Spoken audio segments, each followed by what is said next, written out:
Lack of empathy. Lack of empathy is the inability or unwillingness to feel, recognize, or care about the emotional experiences of others, and it is one of the most revealing psychological weaknesses in dangerous people. At its core, this weakness strips human interaction of its emotional brakes. When someone cannot feel another person's pain, discomfort, or fear, there is nothing internally stopping them from causing harm. Empathy is what makes most people hesitate before crossing moral lines. Without it, those lines barely exist. People who lack empathy often appear cold, calculating, or eerily detached in moments where emotion is expected. They may listen to stories of suffering with empty eyes, respond to distress with irritation, or treat vulnerability as an inconvenience rather than a signal for care. This absence creates an emotional vacuum where manipulation thrives. When you don't emotionally register another person as fully human, they become objects, tools, or obstacles. What makes this weakness especially dangerous is how invisible it can be at first. Many individuals without empathy learn to imitate concern, copying facial expressions, words, or social cues without actually feeling them. This false empathy can be convincing, drawing people in and lowering defenses. Over time, however, cracks appear. The responses feel hollow. Comfort feels scripted. Pain is minimized or dismissed when it no longer serves their interests. Without empathy, guilt loses its power. Remorse becomes performative. Apologies are used strategically rather than sincerely. This emotional emptiness allows cruelty to be rationalized, exploitation to feel justified, and suffering to be ignored, creating a person who can harm others repeatedly without the internal discomfort that would stop most people. Chronic dishonesty. Chronic dishonesty is the persistent and habitual distortion of truth, where lying becomes a default mode of interaction rather than an occasional act. In dangerous people, this weakness is not driven by fear or self-protection, but by control. Truth threatens predictability, and predictability threatens their ability to manipulate outcomes. By constantly reshaping reality, they remain one step ahead, always adjusting the narrative to suit their needs. What makes chronic dishonesty so unsettling is its emotional impact on others. When someone lies consistently, they erode the basic foundation of human connection, trust. Conversations begin to feel unstable. Memories don't align. Promises shift. Over time, people around them experience confusion, self-doubt, and emotional exhaustion, often questioning their own perception of reality rather than suspecting deception. This psychological fog benefits the dishonest individual, as uncertainty weakens resistance. Chronic liars often lie even when the truth would serve them better. The act itself becomes reinforcing. Each successful deception delivers a sense of power, superiority, and emotional distance. They learn that reality is flexible, that words can override facts, and that consequences can be delayed or avoided if the story is convincing enough. This creates a dangerous feedback loop where lying feels safer than honesty. Emotionally, these individuals tend to lack attachment to truth because truth requires accountability. Lies, on the other hand, offer escape. When confronted, they deflect, deny, or counterattack, making others feel unreasonable for asking simple questions. Over time, relationships with them feel hollow and unstable because nothing rests on solid ground. In a world shaped by chronic dishonesty, reality becomes a weapon, not a shared experience. Grandiosity. Grandiosity is an inflated sense of self-importance that disconnects a person from reality and places them above others in their own mind. In dangerous individuals, this weakness fuels a distorted inner narrative where they are exceptional, superior, or destined for more than ordinary people. They don't just believe they are important, they believe the rules, limits, and consequences that apply to others should not apply to them.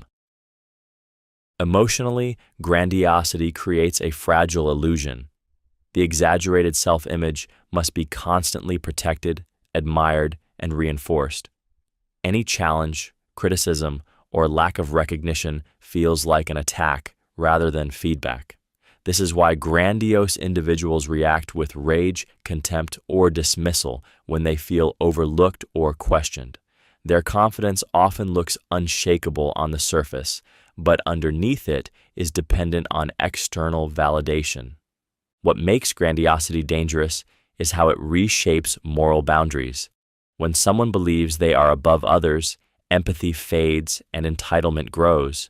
Other people's needs, limits, and feelings are viewed as secondary or irrelevant. Harm becomes easier to justify because, in their mind, their desires carry more weight than anyone else's well-being.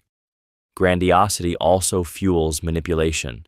These individuals expect admiration and obedience, not mutual respect. They exaggerate achievements, rewrite history, and surround themselves with people who reinforce their inflated self-image.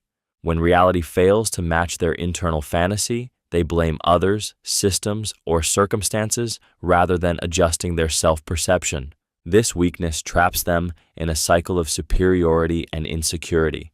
The higher they place themselves, the more threatened they feel by disagreement, equality, or independence in others.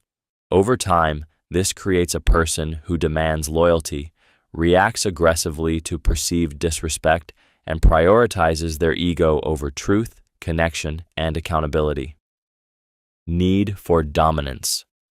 The need for dominance is a compulsive drive to control people, situations, and outcomes in order to feel secure, powerful, and superior. In dangerous individuals, dominance is not about leadership or confidence. It is about hierarchy. They must be above, and someone else must be below. Equality feels threatening because it removes their sense of control and exposes their internal insecurity. Emotionally, this weakness is rooted in fear. When someone relies on dominance, they cannot tolerate unpredictability or independence in others. Autonomy feels like defiance. Disagreement feels like disrespect. Even subtle resistance can trigger hostility because it challenges the position they believe they must maintain to feel safe. Their calm is conditional on obedience. The need for dominance often manifests in small, calculated behaviors long before overt aggression appears. They interrupt, dismiss opinions, impose decisions, and test boundaries to see how much control they can exert. When these tactics work, the behavior intensifies. When they fail, frustration builds and can escalate into intimidation, manipulation, or emotional punishment. What makes this weakness dangerous is how it erodes the autonomy of others. People around dominant individuals often begin to shrink themselves to avoid conflict, slowly surrendering choices, opinions, and boundaries. Over time, this creates a power imbalance where fear replaces mutual respect. Dominance-driven individuals rarely seek connection, they seek compliance. Relationships become arenas where control is maintained rather than bonds where trust is built. Any loss of control feels unbearable, and when dominance slips, they may resort to aggression, coercion, or cruelty to reclaim the sense of power that keeps their inner instability hidden. Fragile ego. A fragile ego is a deeply unstable sense of self that appears confident on the surface but collapses under scrutiny, criticism, or perceived rejection. In dangerous individuals, this weakness creates a constant internal threat response. Their self-worth is not rooted internally. It depends entirely on external validation, admiration, and dominance. When that validation is interrupted, even briefly, the reaction can be intense and disproportionate. Emotionally, a fragile ego cannot tolerate discomfort. Simple feedback feels like humiliation. Disagreement feels like betrayal.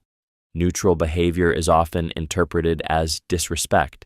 This hypersensitivity turns everyday interactions into emotional landmines, where others must constantly manage tone, words, and reactions to avoid triggering an outburst.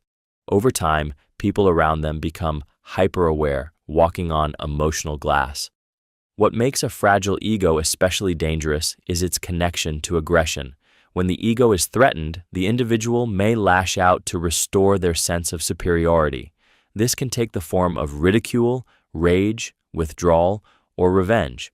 Rather than reflecting or adapting, they attack the source of discomfort, shifting blame outward to protect their self-image. Fragile egos also fuel manipulation.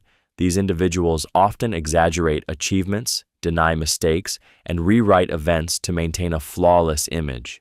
Admitting fault feels psychologically unbearable, so reality itself must be altered. This creates unstable relationships built on illusion rather than truth. Beneath the defensiveness lies fear of being ordinary, exposed, or insignificant. That fear drives the need to dominate conversations, control narratives, and punish perceived slights. The ego must be protected at all costs, even if it means damaging trust, safety, and the emotional well-being of everyone around them. Inability to accept criticism. The inability to accept criticism is a psychological weakness where feedback is experienced not as information, but as a personal attack. In dangerous individuals, criticism threatens identity rather than behavior. Any suggestion of fault feels like exposure, and exposure feels intolerable. Instead of processing feedback, their mind immediately shifts into defense, denial, or counterattack. Emotionally, this creates a volatile internal state. Even calm, constructive comments can trigger anger, shame, or contempt. Their nervous system reacts as if survival is at stake, flooding them with urgency to protect their self-image. This is why conversations meant to improve understanding often escalate into conflict. The goal is no longer growth, but dominance and self-preservation. People who cannot accept criticism often rewrite events to avoid discomfort. They minimize their actions, shift blame, or accuse others of malicious intent. Over time, this distorts reality. Those around them begin to doubt whether honest communication is even possible. Silence becomes safer than honesty, and avoidance replaces trust. What makes this weakness dangerous is how it shuts down accountability. Without the ability to reflect, mistakes are repeated and escalated. Harmful behaviors are justified rather than corrected. Any attempt to set boundaries is reframed as disrespect or hostility, creating an environment where control replaces collaboration. This trait also fuels emotional manipulation. By reacting strongly to criticism, they train others to self-censor.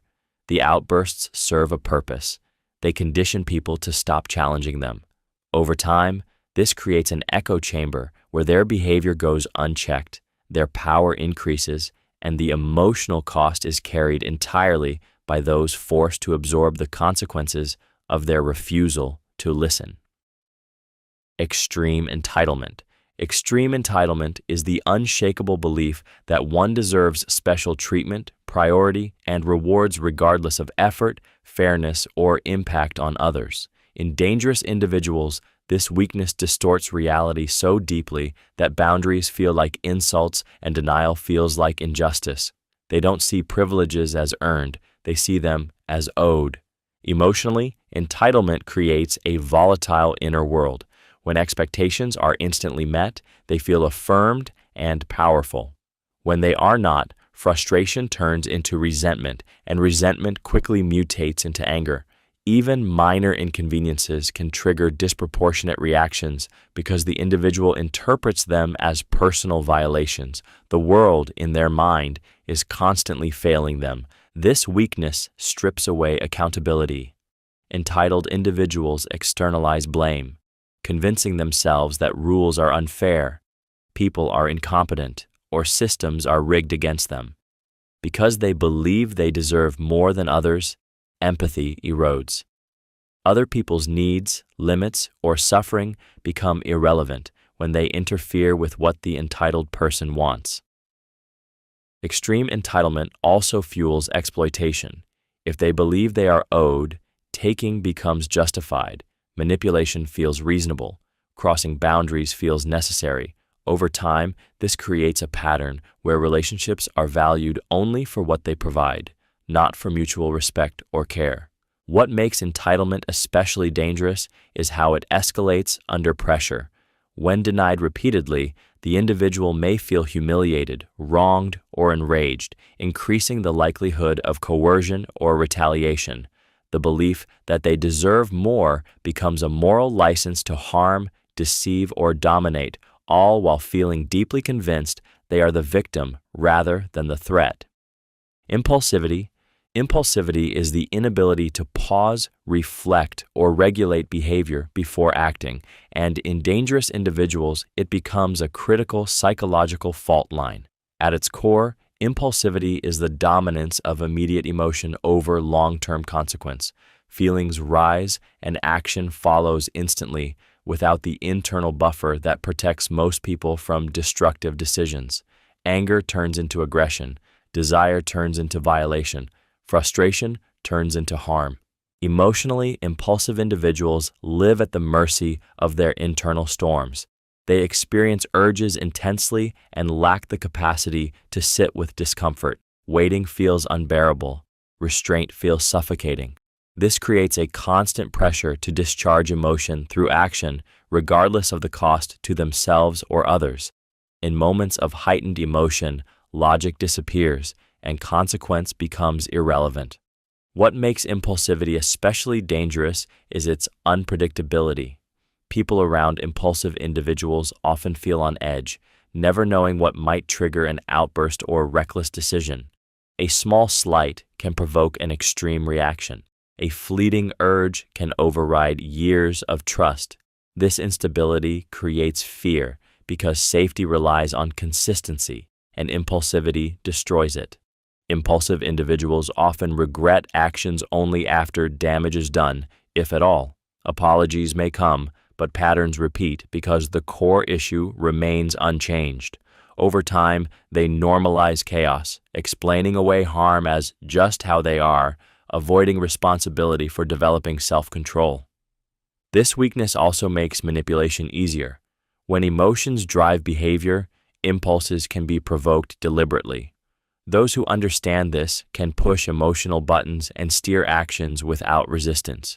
Impulsivity turns emotion into a weapon, making the individual both dangerous to others and vulnerable to being controlled through their own unchecked reactions. Poor emotional regulation. Poor emotional regulation is the inability to manage, process, or respond to emotions in a balanced and controlled way. In dangerous individuals, this weakness turns feelings into unchecked reactions. Emotions rise fast, peak hard, and spill outward with little warning. Anger becomes explosive. Frustration turns into hostility. Shame morphs into blame. There is no internal pause between feeling and action. Emotionally, this creates volatility that others can feel immediately. Conversations feel tense, unpredictable, and unsafe. A minor inconvenience can trigger an outsized reaction, leaving people confused about what they did wrong.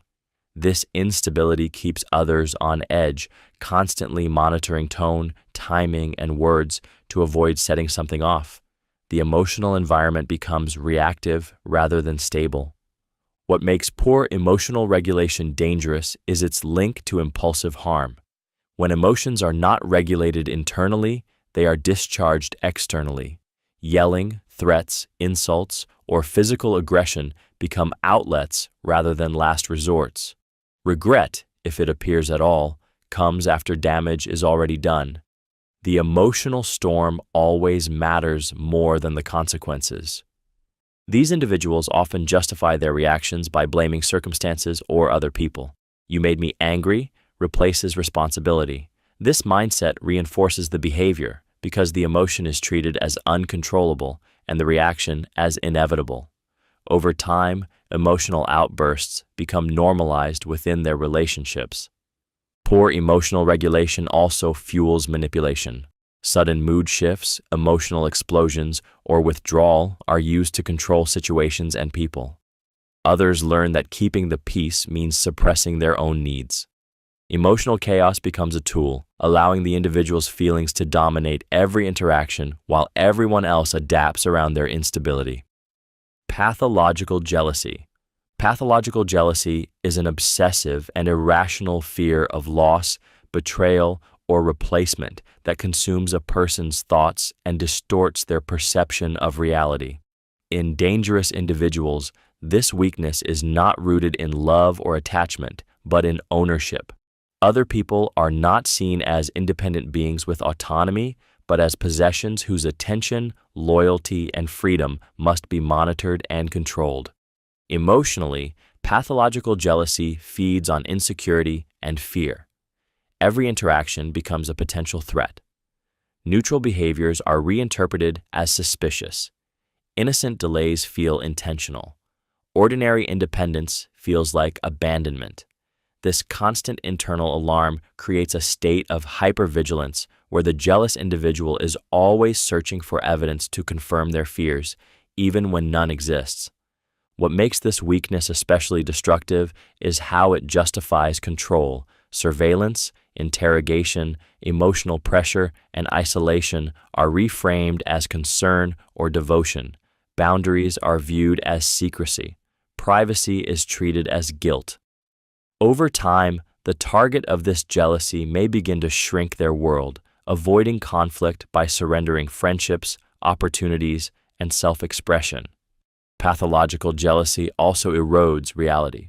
Accusations are made with certainty, not proof. Denials are dismissed as lies. Reassurance never lasts, because the emotional hunger driving the jealousy cannot be satisfied. Each perceived slight reinforces the belief that control must increase. This weakness is dangerous because it escalates. When reassurance fails and control feels threatened, jealousy can transform into rage, punishment, or coercion. The fear of loss becomes more powerful than empathy, logic, or restraint, creating a mindset where harming the other person feels justified if it restores a sense of control and emotional certainty. Blame shifting. Blame shifting is the habitual refusal to accept responsibility, where fault is constantly redirected onto others, circumstances, or unseen forces. In dangerous individuals, this weakness functions as a psychological shield that protects their self-image at all costs. Admitting fault would mean confronting guilt, shame, or inadequacy, so reality must be rearranged to ensure they are never the one at fault. Emotionally, blame shifting destabilizes everyone around them. Conversations become exhausting loops where facts are twisted, timelines altered, and intentions rewritten. What begins as a simple issue slowly turns into confusion, self-doubt, and emotional erosion for the other person. Victims often find themselves apologizing for things they didn't do, questioning their memory, or feeling responsible for outcomes they never controlled. This weakness thrives on emotional deflection. When confronted, the blame shifter responds with counter-accusations, emotional outbursts, or moral outrage. The goal is not resolution, but escape. By overwhelming the situation with emotion or distraction, they avoid accountability while placing the psychological burden onto someone else.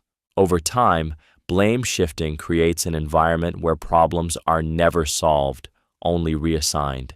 Mistakes repeat, harm continues, growth becomes impossible because responsibility is the doorway to change, and that doorway remains permanently closed. The individual remains psychologically stagnant while damage accumulates around them. What makes blame shifting especially dangerous is how it corrodes trust and safety.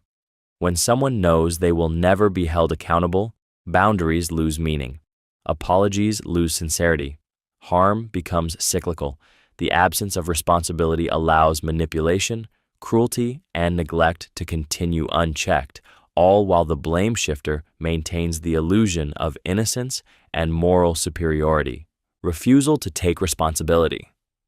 Refusal to take responsibility is the persistent rejection of accountability for one's actions, choices, and their impact on others.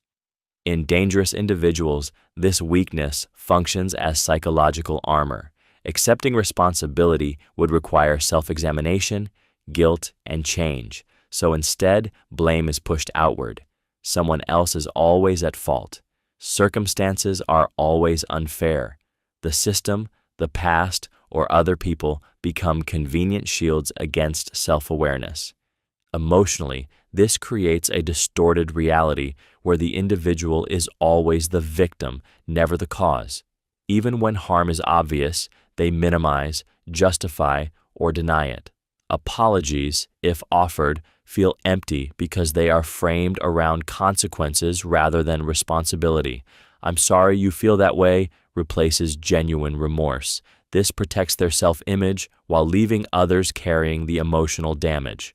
What makes this weakness dangerous is how it enables repeated harm. When responsibility is avoided, learning never occurs. Patterns repeat because nothing is owned. Each conflict becomes proof that others are unreasonable, disloyal, or incompetent. Over time, people around them begin to feel unheard and invalidated, as if their pain doesn't count unless it serves the individual's narrative. This refusal also erodes trust.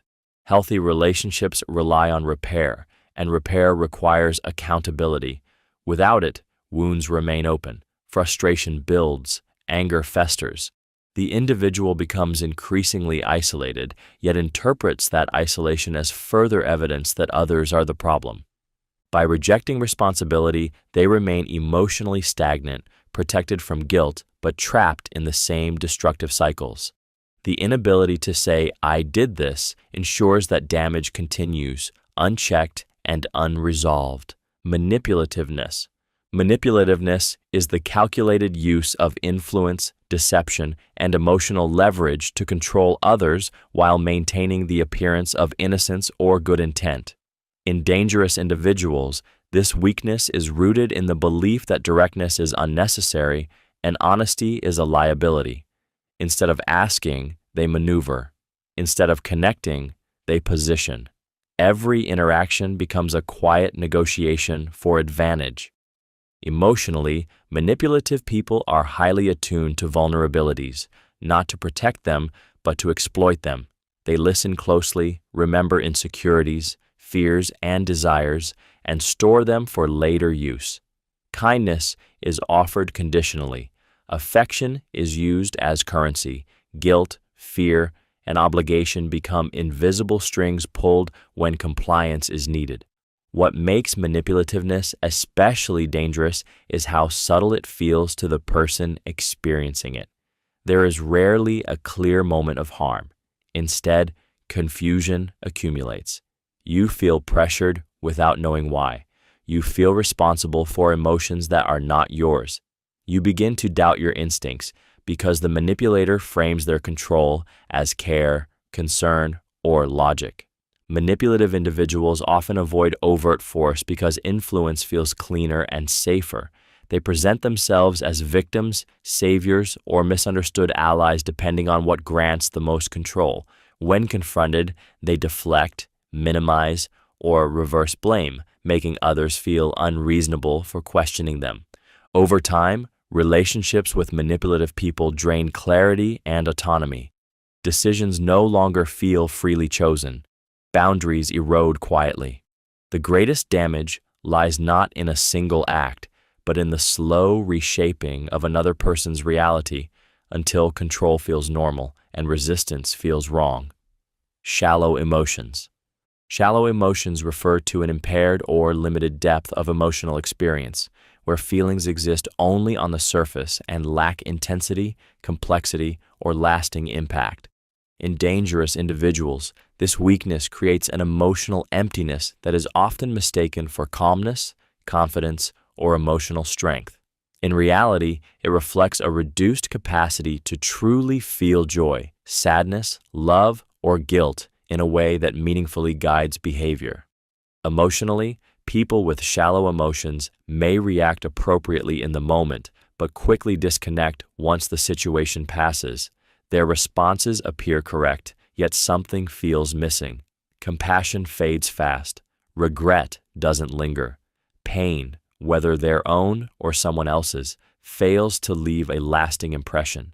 This makes their emotional reactions unreliable and difficult to trust. What makes shallow emotions particularly dangerous is how they weaken moral restraint. Deep emotions anchor empathy, attachment, and responsibility. When those emotions are thin, actions carry less emotional weight. Hurting someone may register intellectually, but it does not resonate emotionally. Without that internal echo, there is little motivation to change behavior or repair harm. Shallow emotions also enable manipulation. These individuals can mimic emotional responses without being affected by them. They may express affection, remorse, or concern convincingly, but those expressions are fleeting and easily abandoned when inconvenient. This creates confusion for others who sense inconsistency but struggle to explain it. Over time, relationships with emotionally shallow individuals feel hollow and draining. Intimacy never deepens, trust never fully forms, and emotional exchanges feel one-sided. The absence of emotional depth allows them to detach easily, move on without remorse, and repeat harmful patterns without the emotional friction that stops most people from crossing the same lines again. Exploitation of others. Exploitation of others is the tendency to view people not as individuals with needs and boundaries, but as resources to be used, drained, and discarded.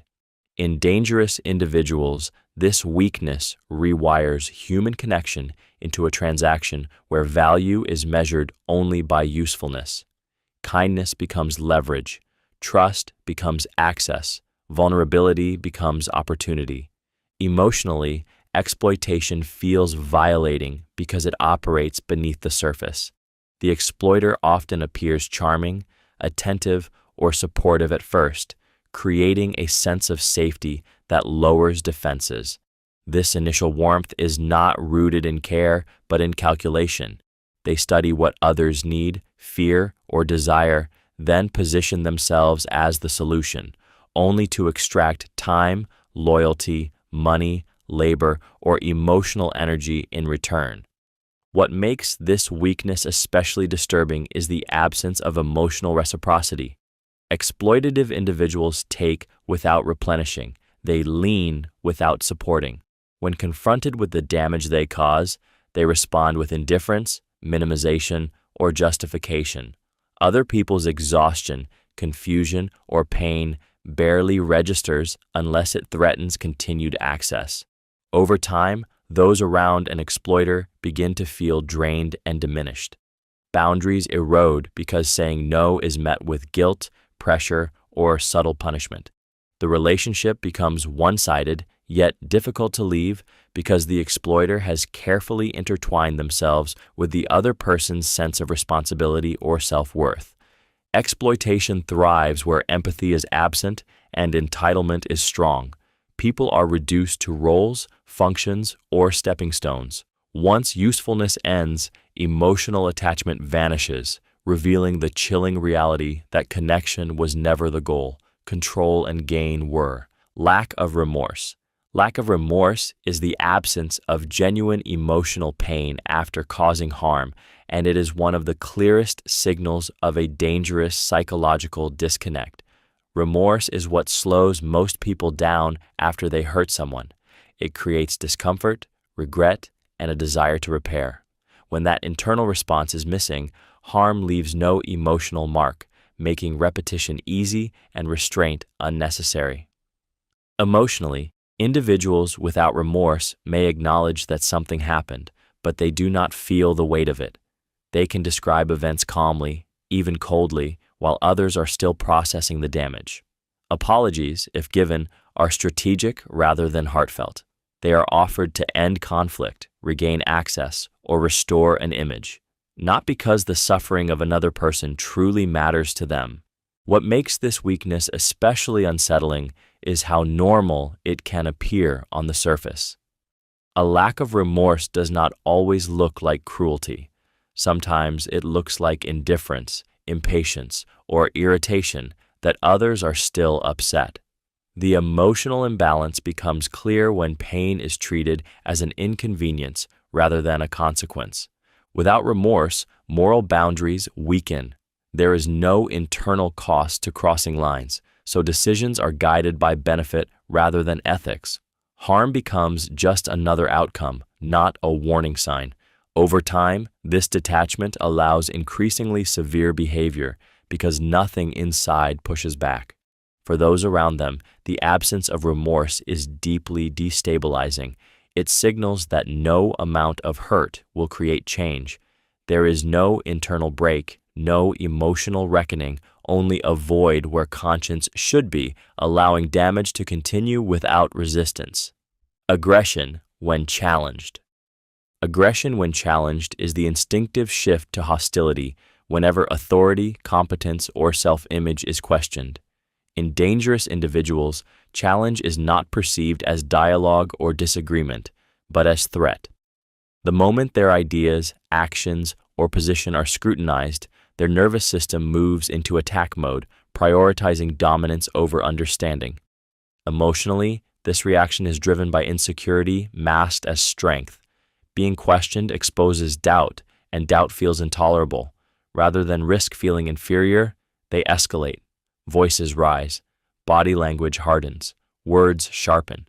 The goal is not to resolve the issue, but to overpower it, silencing the source of discomfort as quickly as possible.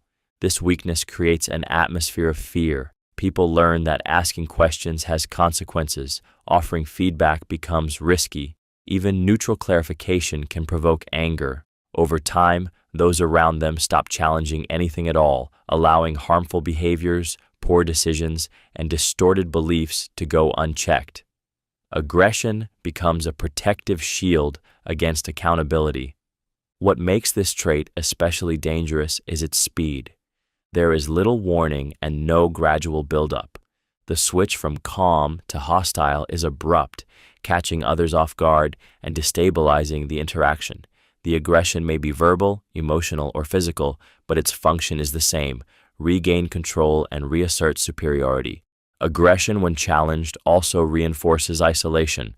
Instead of learning, adapting, or self-correcting, the individual drives people away or forces them into submission.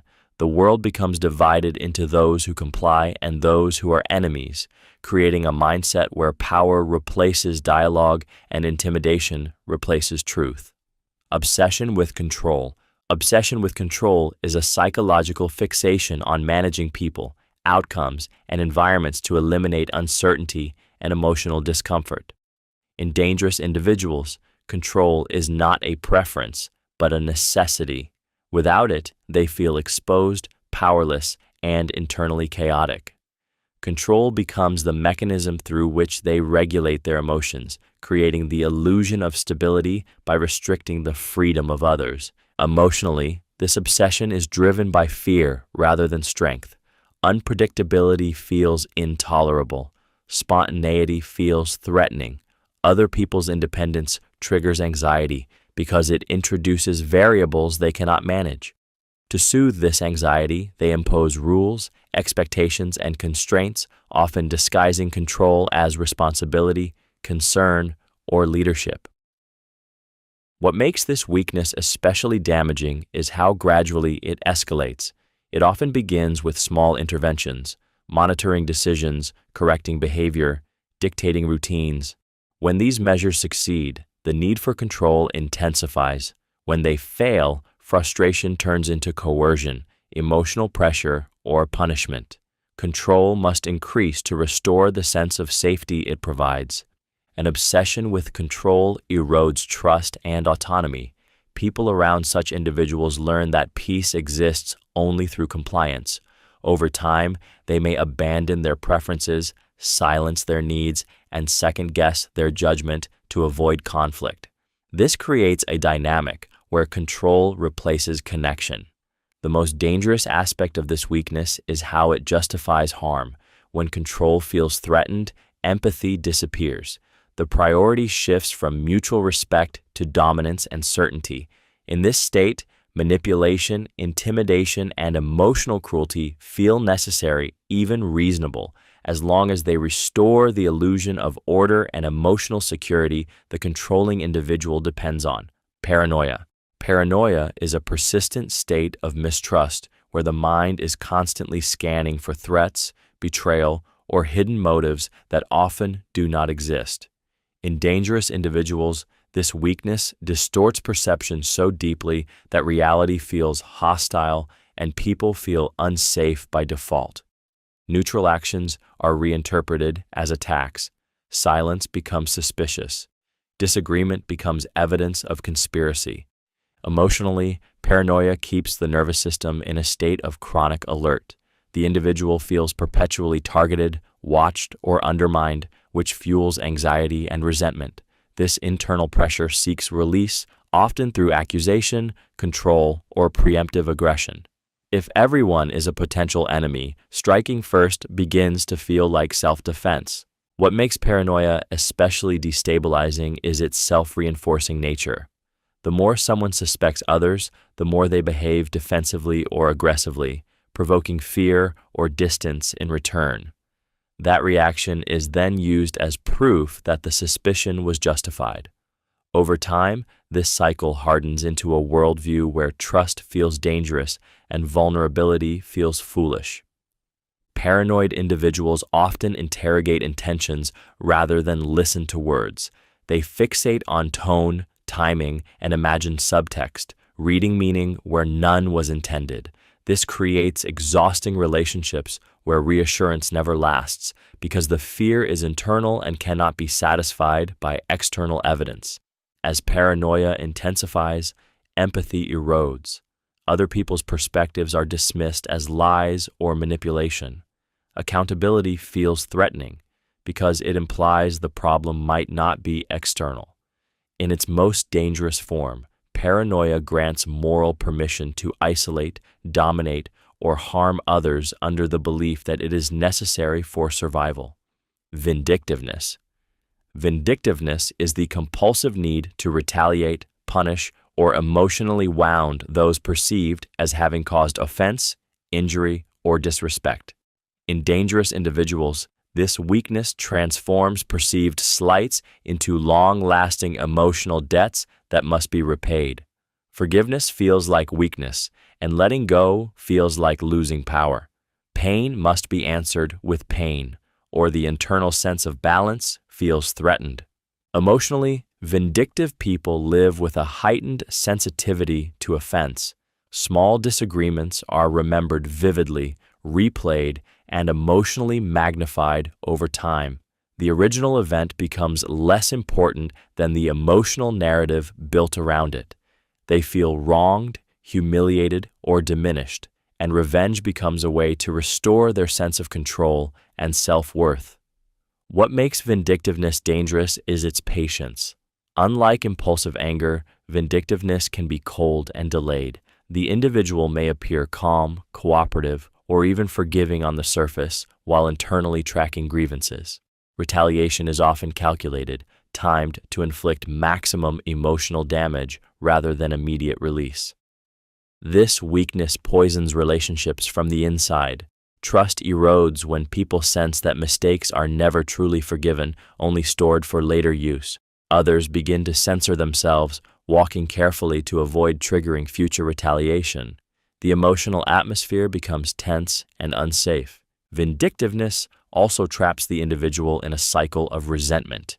Instead of processing pain and moving forward, they remain anchored to past injuries. This fixation keeps anger alive long after the moment has passed, shaping decisions and behavior through bitterness rather than clarity.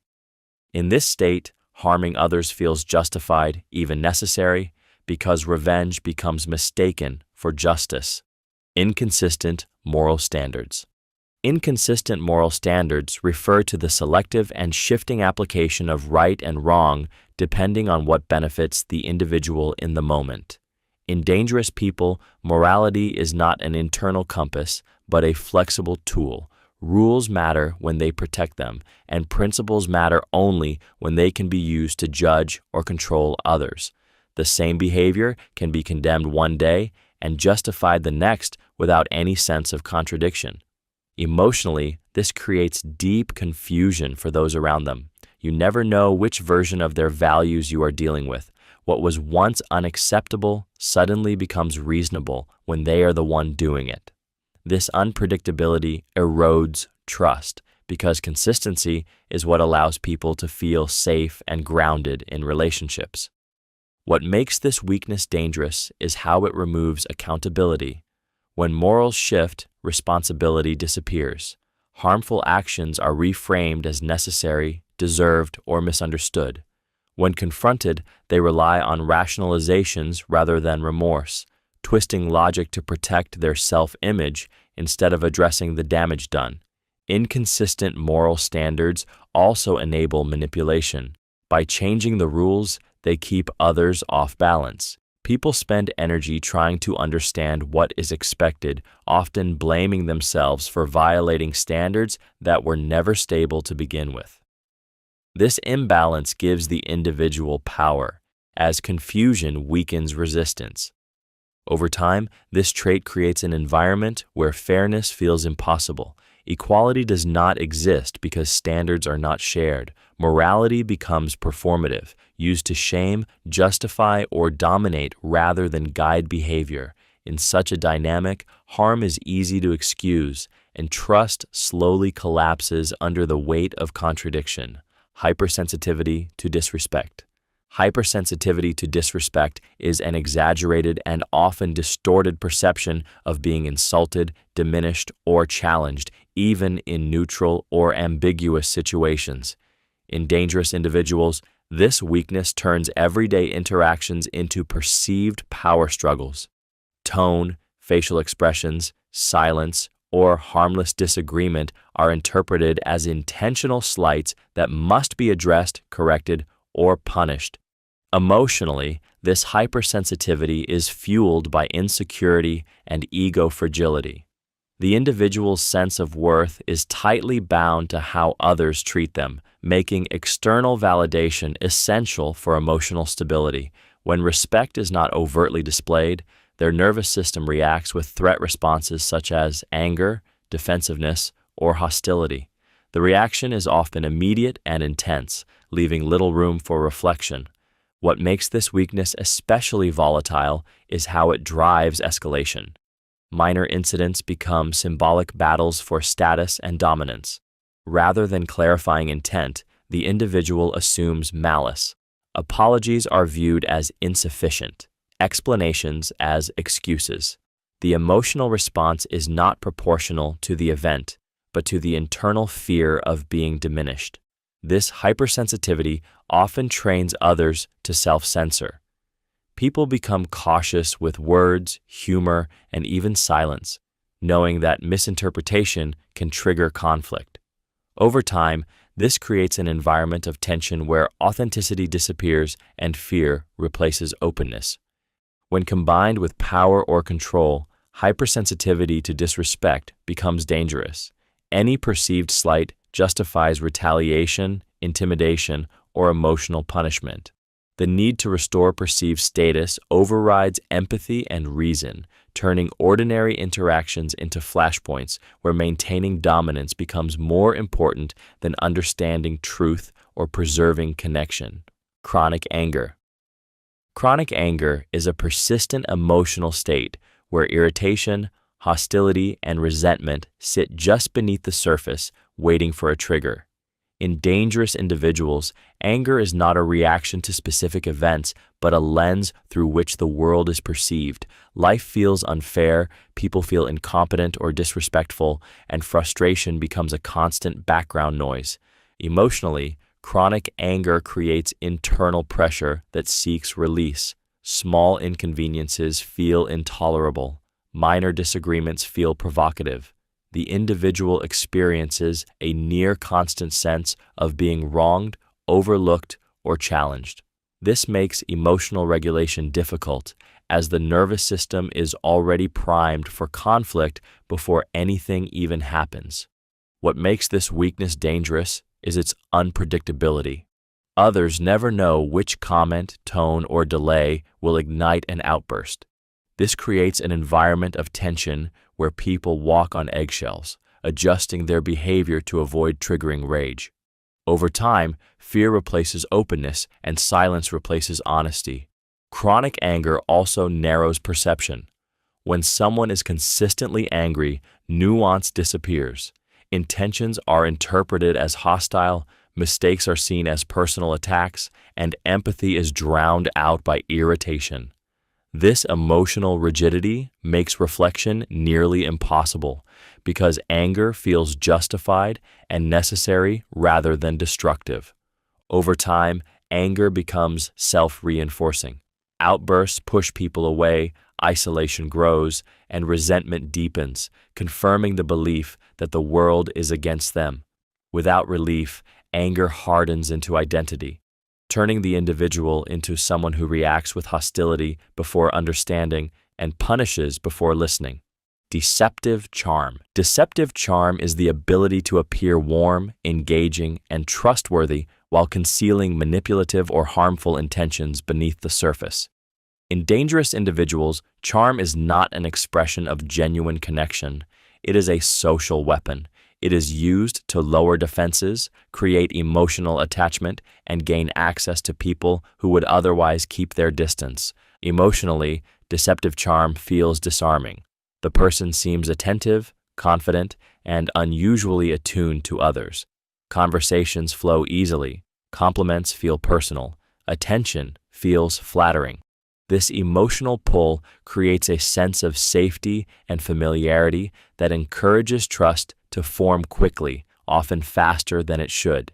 People feel seen, understood, and valued, sometimes for the first time in a long while. What makes this weakness dangerous is its intentionality. Deceptive charm is adaptive. It shifts depending on the audience, mirroring values, humor, and emotional tone to create instant rapport. The charm fades or hardens once trust is secured or when compliance is no longer needed. The warmth was never the core personality. It was a tool. Over time, inconsistencies appear. Kindness becomes conditional. Affection is withdrawn as punishment. The charming exterior gives way to indifference, entitlement, or control. Victims often struggle to reconcile these two versions, blaming themselves for the shift rather than recognizing the deception. Deceptive charm exploits a deep human vulnerability, the desire to be liked and understood. By using warmth without sincerity, the individual bypasses critical judgment and emotional caution, allowing manipulation to take root long before danger is recognized. Emotional coldness. Emotional coldness is the persistent absence of warmth, emotional responsiveness, and genuine emotional engagement with others. In dangerous individuals, this weakness creates a chilling distance that makes connection feel one-sided and unsafe. Emotions are acknowledged intellectually, if at all, but rarely felt or shared. Human experiences that usually evoke concern, compassion, or closeness are met with indifference or detachment. Emotionally, this coldness leaves others feeling unseen and unimportant. Attempts to connect are met with flat responses, delayed reactions, or subtle dismissal. Vulnerability feels wasted in their presence, as emotional expressions seem to fall into empty space. Over time, people begin to suppress their own feelings, learning that emotional needs will not be met and may even be punished with withdrawal or contempt. What makes emotional coldness dangerous is how it removes natural emotional restraints. Without warmth or emotional resonance, causing pain does not feel significant. Discomfort in others does not register as something urgent or meaningful. This detachment allows harmful behavior to occur without internal conflict because emotional consequences are not fully processed. Emotionally cold individuals often rely on logic, control, or superiority to navigate relationships. They may frame emotions as weakness, inconvenience, or manipulation, positioning themselves as above emotional influence. This dynamic creates imbalance, where one person reaches and the other withholds. Over time, emotional coldness becomes a form of power. Withholding affection, empathy, or reassurance creates dependency and insecurity in others. The absence itself becomes a weapon, making people work harder for connection that never fully arrives, while the emotionally cold individual remains unaffected and in control. Disregard for boundaries. Disregard for boundaries is the inability or refusal to recognize, respect, or honor the physical, emotional, and psychological limits of others. In dangerous individuals, boundaries are not seen as expressions of autonomy, but as obstacles to access and control. When someone asserts a limit, it is interpreted not as self-protection, but as rejection, defiance, or a challenge to authority. Emotionally, this weakness is driven by entitlement. The individual believes their needs, curiosity, or desires justify intrusion. Privacy feels unnecessary. Consent feels negotiable. Emotional space feels like distance that must be closed. This mindset allows them to push, probe, and invade without registering discomfort as a signal to stop. What makes this behavior especially harmful is how subtle it can begin. Small intrusions are framed as jokes, concern, or closeness. Personal questions are asked too soon. Time, space, or emotional availability are assumed rather than requested. When these violations go unchallenged, the individual learns that boundaries can be crossed without consequence, encouraging escalation. Disregard for boundaries erodes a person's sense of safety. Those on the receiving end often feel pressured to justify their limits, apologize for asserting them, or abandon them altogether to maintain peace. Over time, this creates confusion, self-doubt, and emotional exhaustion. When confronted, individuals who disregard boundaries often react with anger, dismissal, or guilt-inducing tactics. Respecting limits would require empathy and self-restraint, qualities they lack or reject. The inability to tolerate no turns relationships into arenas of control, where persistence replaces respect and intrusion becomes normalized as long as it serves their sense of entitlement. Pleasure in others' discomfort. Pleasure in others' discomfort is the disturbing tendency to feel satisfaction, amusement, or emotional reward when someone else feels uneasy, embarrassed, afraid, or hurt. In dangerous individuals, this weakness reveals a deep rupture in emotional wiring, where another person's distress becomes a source of stimulation rather than concern. Discomfort is not something to alleviate, it is something to provoke and enjoy. Emotionally, this trait feeds on power. Causing discomfort creates a sense of control, superiority, and dominance. A subtle insult, an awkward silence, a public humiliation, or a calculated push past someone's boundaries becomes a way to assert influence. The reaction itself is the reward. Seeing discomfort confirms their ability to affect others, to intrude into emotional space without consequence. What makes this especially unsettling is how quietly it often operates. It may appear as jokes, passive-aggressive remarks, intentional misunderstandings, or boundary violations framed as accidents. The individual watches closely, studying reactions, lingering on moments of visible unease. Empathy does not interrupt the behavior. It never activates in the first place. Over time, those around such a person begin to feel tense and hyper-aware. They sense that vulnerability will be used against them, that discomfort is not a mistake, but a goal. This erodes safety at a fundamental level. People become guarded, self-silencing, and anxious without always understanding why. This weakness reflects an emotional emptiness where connection is replaced by domination. Instead of bonding through understanding, the individual bonds to the feeling of being above, untouched, and in control, even if it means feeding on the quiet suffering of others. Compulsive lying. Compulsive lying is the uncontrollable urge to fabricate, exaggerate, or distort reality even when there is no clear benefit in doing so. In dangerous individuals, lying is not a strategy used sparingly. It is an ingrained behavior that shapes how they interact with the world. Truth feels restrictive, while lies feel freeing, allowing them to continuously rewrite who they are, what they've done, and how others perceive them. Emotionally, compulsive liars live in a constant state of performance. They are always managing impressions, tracking stories, and adjusting details to maintain control of the narrative. This creates a strange emotional detachment from reality. Facts lose meaning, and consistency becomes irrelevant. The lie itself becomes more important than accuracy because it preserves their internal sense of control. What makes compulsive lying especially destabilizing is its frequency. Lies appear in small, unnecessary moments, making conversations feel subtly off. Stories don't align. Details change. When confronted, the liar often responds with denial, confusion, or counter-accusations, causing others to doubt their own memory and perception. Over time, this erodes psychological stability in those around them. Compulsive lying also removes accountability. If reality can always be rewritten, consequences never fully land. Mistakes can be erased with a new story. Harm can be minimized or denied outright.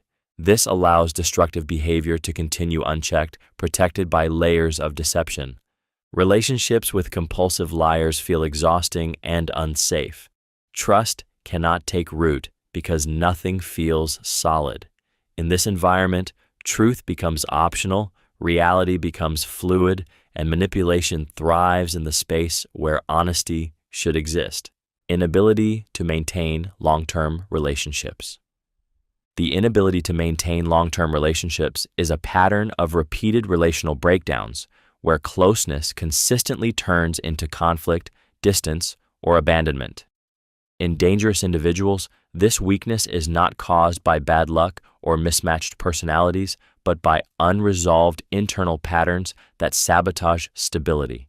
Intimacy exposes flaws, demands accountability, and requires emotional reciprocity, things they struggle to sustain. Emotionally, relationships with these individuals often begin intensely. Charm, attention, and connection are strong in the early stages, creating the illusion of depth. Over time, however, cracks emerge. Boundaries are tested. Control replaces cooperation. Empathy fades. The relationship becomes emotionally draining rather than supportive, pushing others into confusion or self-doubt. What makes this weakness dangerous is the cycle it creates. When relationships fail, the individual rarely self-reflects. Instead, blame is externalized. Every former partner, friend, or ally is labeled unreasonable, disloyal, or flawed. This narrative protects their self-image while preventing growth, ensuring the pattern repeats with new people. The inability to sustain long-term bonds also fuels instability. Without consistent relationships, there are fewer people to challenge behavior, offer grounding feedback, or hold them accountable. Isolation becomes normalized, and transactional connections replace genuine attachment. Emotionally, this pattern leaves a trail of unresolved harm. People exit feeling confused, diminished, or emotionally depleted. For the individual, each failed relationship reinforces defensiveness and mistrust, deepening the very traits that caused the breakdown. Over time, relationships are no longer spaces of connection, but temporary arrangements that collapse once real emotional demands appear. Lack of accountability. Lack of accountability is the refusal or inability to acknowledge responsibility for one's actions, choices, and their impact on others. In dangerous individuals, this weakness acts as a psychological shield, protecting their self-image at the expense of truth. Mistakes are never owned. They are redirected, reframed, or denied altogether. Responsibility is always external, and fault must belong to someone else. Emotionally, accountability feels threatening because it requires self-reflection and humility. For someone who lacks it, admitting wrongdoing triggers shame, fear, or a sense of weakness. To avoid this discomfort, they construct narratives where circumstances, misunderstandings, or other people are to blame. Over time, reality becomes distorted, and consequences feel unfair rather than earned. What makes this weakness especially damaging is how it enables repeated harm. Without accountability, there is no learning. patterns continue unchecked because nothing is ever internalized. Apologies, if offered, are empty and strategic, designed to diffuse tension rather than repair damage. Change is promised but never embodied, because acknowledging fault would require emotional ownership they cannot tolerate. This trait also erodes trust. People around them realize that honesty leads nowhere and resolution is impossible. Conflicts loop endlessly because responsibility is never accepted. Eventually, others either carry the blame themselves or disengage entirely to protect their emotional well-being. Lack of accountability creates a dangerous imbalance. The individual retains power without consequence, while others absorb the emotional and practical fallout. Over time, this dynamic normalizes injustice. Harm is minimized, victims are questioned, and truth is treated as negotiable, allowing destructive behavior to persist under the protection of denial and self-justification. Excessive need for admiration. Excessive need for admiration is a relentless hunger for validation, praise, and recognition that goes far beyond healthy affirmation. In dangerous individuals, admiration is not appreciated. It is required. Their sense of self does not exist independently, so it must be constantly reflected back to them through attention, approval, and admiration from others. Without it, they feel empty, agitated, or invisible. Emotionally, this weakness creates dependency disguised as confidence. The individual may appear charismatic, accomplished, or self-assured, but their stability is fragile and externally fueled. Compliments act like oxygen. Attention soothes inner insecurity. When admiration flows, they feel powerful and alive. When it stops, irritation, envy, or hostility quickly surfaces. What makes this need dangerous is how it shapes behavior. Conversations become performances, relationships become stages. Other people are valued less for who they are and more for how well they provide validation.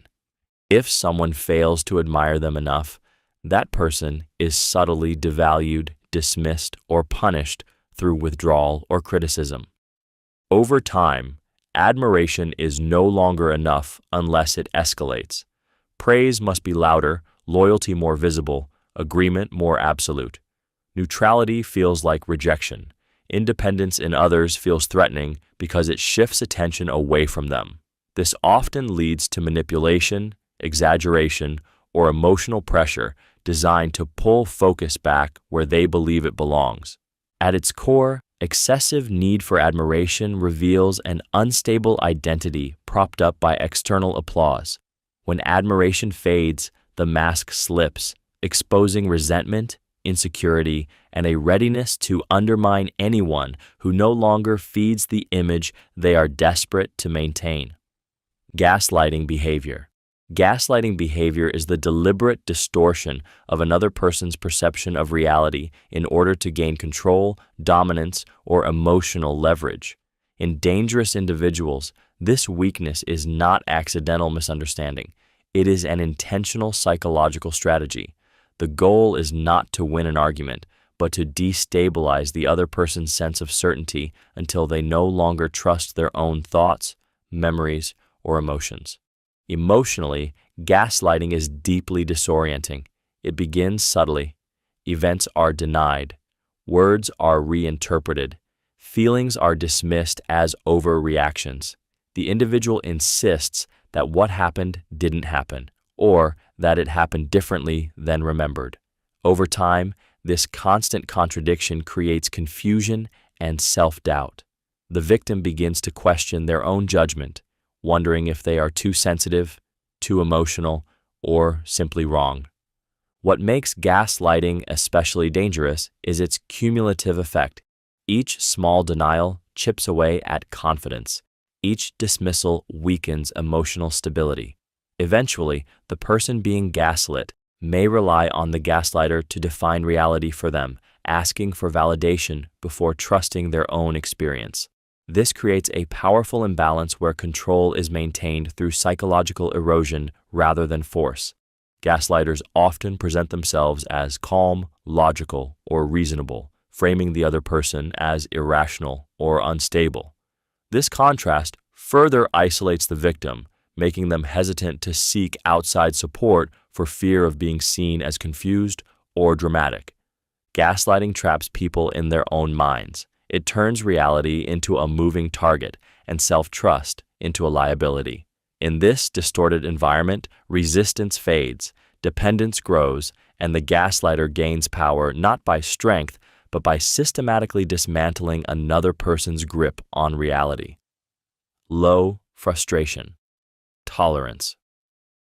Low frustration tolerance is the inability to endure discomfort, delay, obstacles, or unmet expectations without becoming emotionally overwhelmed. In dangerous individuals, this weakness turns everyday resistance into a psychological threat. Waiting feels insulting. Obstacles feel personal.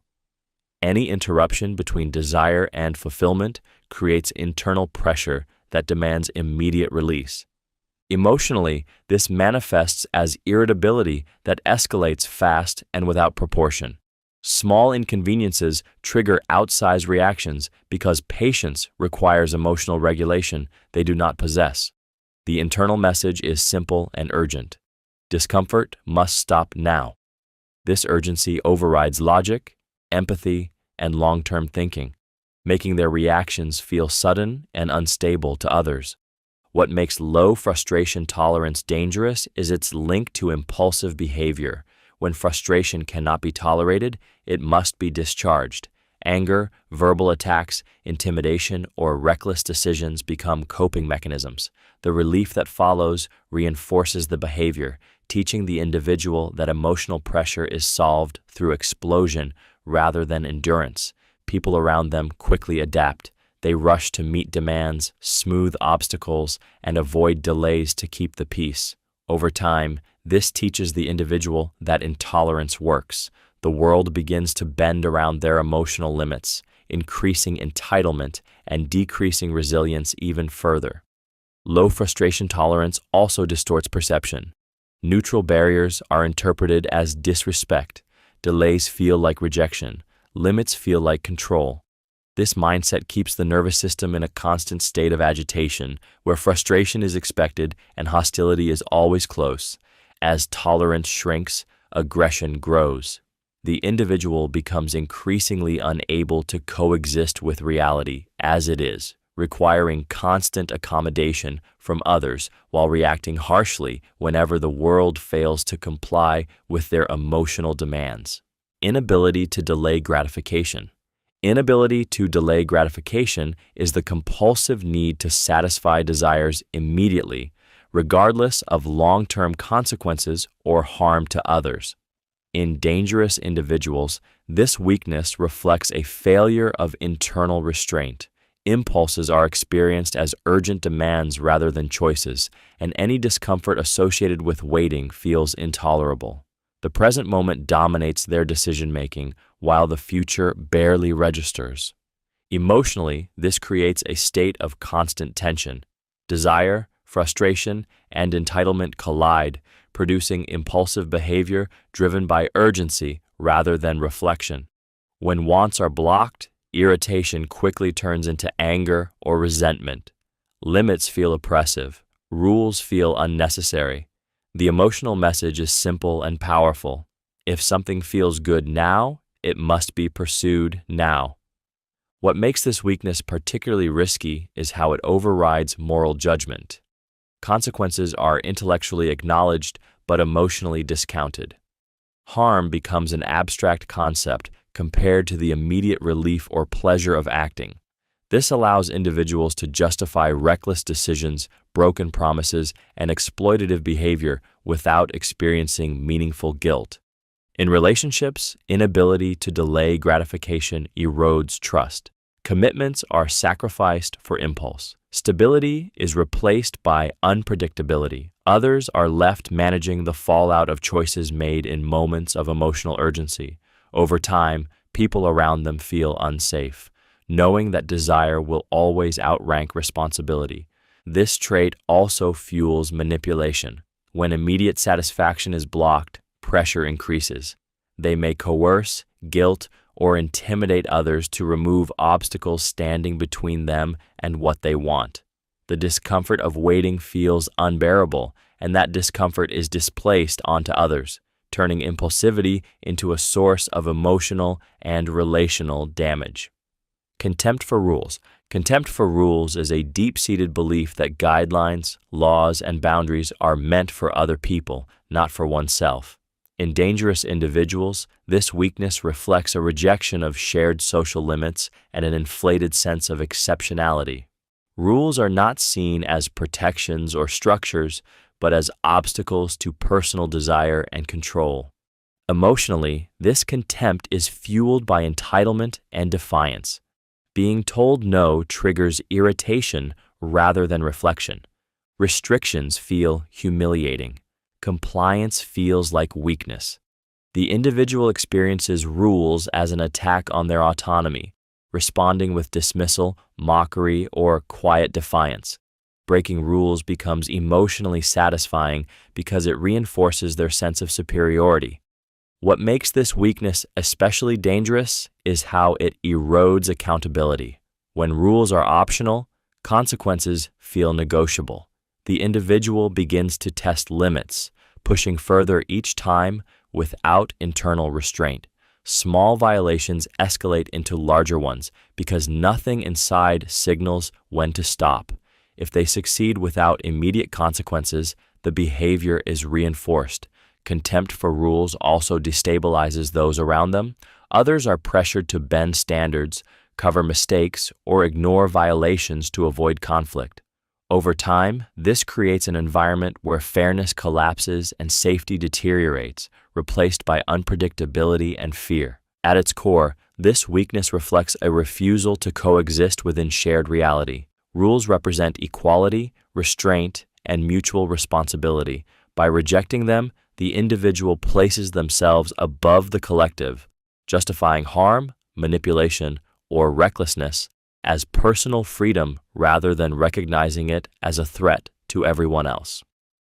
Predatory mindset. A predatory mindset is the perception of people as targets rather than individuals, and interactions as opportunities rather than relationships. In dangerous individuals, this weakness creates a constant scanning of the environment for advantage. They assess vulnerability, power gaps, emotional needs, and weaknesses with quiet precision. Empathy is replaced by strategy, and connection is replaced by calculation. Emotionally, this mindset is detached and self-serving. Others are valued only for what they can provide: access, status, resources, compliance, or stimulation. Vulnerability is not met with care, but with interest. Trust is not honored, but exploited. The emotional world of others becomes a map of pressure points to be used when needed. What makes a predatory mindset especially disturbing is how normal it can appear. These individuals often blend in seamlessly, mimicking social norms, values, and emotions well enough to avoid detection. Beneath the surface, however, every interaction is measured. Boundaries are tested subtly. Reactions are observed closely. Each response provides data. This weakness thrives on imbalance. Predatory individuals seek situations where they hold psychological, emotional, or social power. They are drawn to uncertainty, insecurity, and dependency because these states reduce resistance. Once leverage is established, behavior escalates, often gradually, to avoid triggering alarm. For those caught in a predatory dynamic, the experience is deeply violating. They sense something is wrong but struggle to articulate it. The danger lies not in overt aggression at first, but in the slow, deliberate erosion of safety. In a predatory mindset, harm is not accidental. It is anticipated, planned, and justified as entitlement. Absence of guilt. The absence of guilt is the inability to experience internal discomfort after causing harm, violating trust, or crossing moral boundaries. In dangerous individuals, this weakness removes one of the most important psychological safeguards against destructive behavior. Guilt is what forces reflection, repair, and restraint. Without it, actions exist without emotional consequence. Emotionally, people with no guilt can harm others and remain calm, detached, or even justified. They may acknowledge events intellectually while feeling nothing internally. Pain they cause is treated as irrelevant, exaggerated, or deserved. This emotional emptiness makes their behavior especially unsettling because there is no visible struggle or remorse to signal awareness of wrongdoing. What makes the absence of guilt dangerous is how it enables repetition. When harm does not create internal discomfort, there is no reason to change. Apologies, if offered, are strategic rather than sincere, used to manage perception or regain access rather than to repair damage. Words replace accountability, and behavior remains unchanged. This trait also distorts power dynamics. Others are left carrying the emotional weight alone, confusion, anger, grief, while the person who caused the harm moves on unaffected.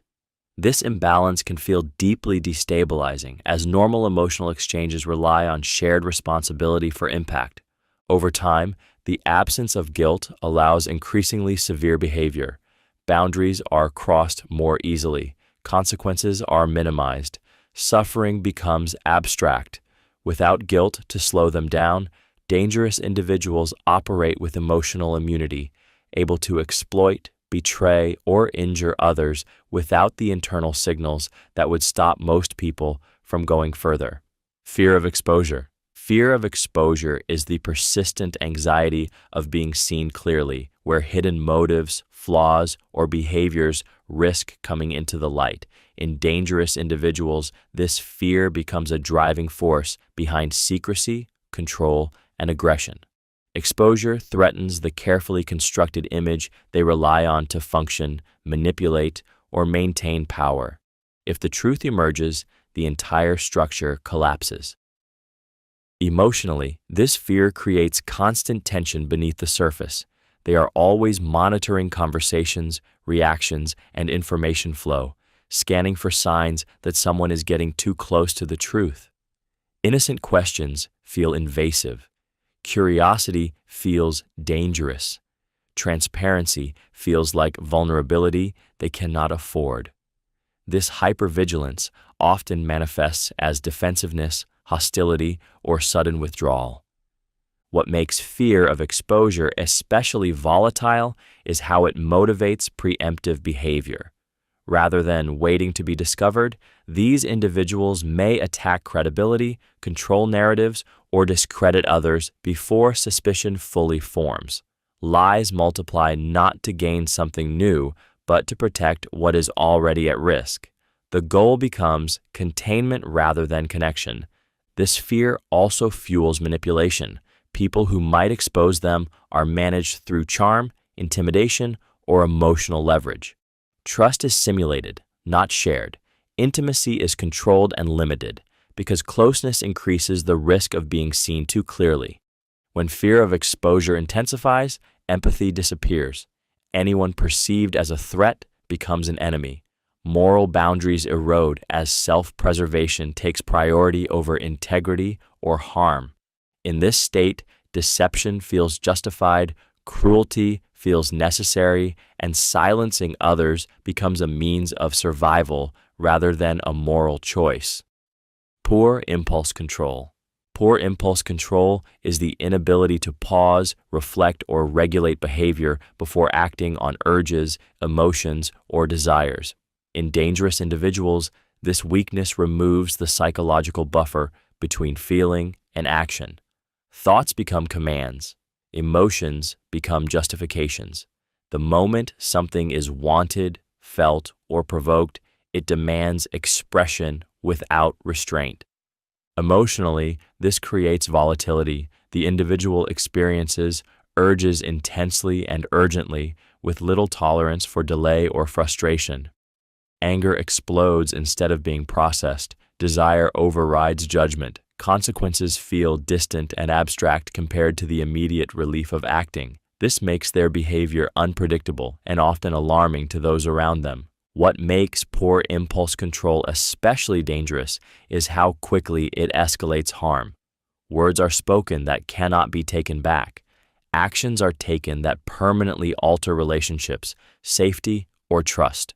In the moment, the individual may feel justified, powerful, or relieved, but this relief is short-lived, giving way to denial, blame shifting, or indifference rather than accountability. Over time, repeated impulsive actions create chaos, promises are broken, boundaries are violated, stability becomes impossible because behavior changes based on mood rather than values. Others learn that reasoning, timing, or calm discussion offer little protection when impulses take over. This weakness also blocks growth. Reflection requires pause, and pause is exactly what is missing. Without the ability to slow down internal reactions, the individual remains trapped in cycles of reaction and damage, leaving others to absorb the emotional and practical fallout of behavior that was never truly considered. Callousness. Callousness is a deep emotional hardness that renders the suffering of others irrelevant or insignificant. In dangerous individuals, this weakness reflects an internal emotional numbness where compassion, concern, and emotional resonance fail to activate. Pain is observed, not felt. Distress is noticed, not shared. This creates a psychological distance that allows harm to occur without emotional interference. Emotionally, callous individuals often appear unaffected in situations that provoke strong reactions in others. They may witness fear, grief, or humiliation with calm detachment or mild annoyance.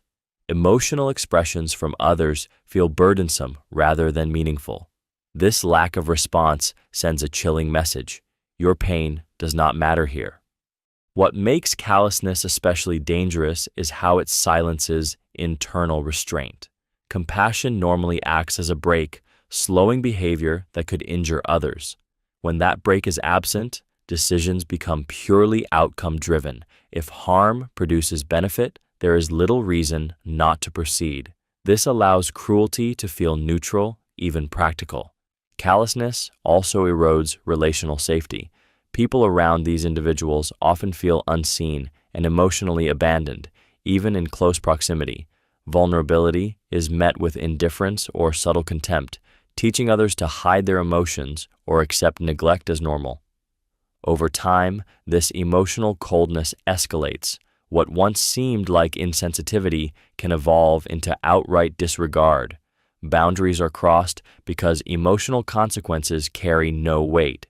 In this state, suffering becomes background noise, and human connection loses its protective power, leaving space for repeated harm without emotional consequence. Cruel humor. Cruel humor is the use of jokes, sarcasm, or mockery to inflict emotional pain while disguising it as playfulness or wit. In dangerous individuals, this weakness allows hostility to be expressed without direct accountability. The harm is hidden behind laughter, giving them plausible deniability while still asserting dominance or superiority. Emotionally, cruel humor destabilizes people. It targets vulnerabilities, insecurities, or boundaries, often in public or high-pressure settings where responding feels risky. If the target reacts, they are framed as too sensitive or unable to take a joke. This reversal shifts blame away from the aggressor and deepens the emotional wound, teaching others to silence themselves. What makes cruel humor dangerous is how it normalizes disrespect. Repeated exposure erodes self-esteem and safety, especially when delivered by someone with power or influence. The laughter of others amplifies the harm, turning isolation into part of the experience. Over time, targets may begin to doubt their worth, believing the ridicule reflects truth rather than cruelty. Cruel humor also functions as a testing tool. It gauges how much emotional damage can be inflicted without consequence. If tolerated, the behavior escalates. If challenged, it often turns into defensiveness or outright aggression, revealing the hostility beneath the joke. This weakness thrives in environments where emotional harm is minimized. It allows dangerous individuals to release contempt while maintaining social cover. Beneath the surface, cruelty is the point. The joke is merely the delivery system, transforming humiliation into entertainment and pain into something others are pressured to accept with a smile. Overreaction to perceived slights.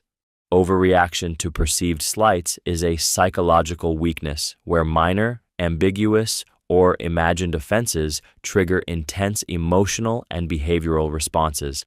In dangerous individuals, this trait transforms everyday interactions into personal attacks. A delayed response, a neutral comment, a different opinion, or even silence can be interpreted as disrespect, rejection, or humiliation, regardless of intent.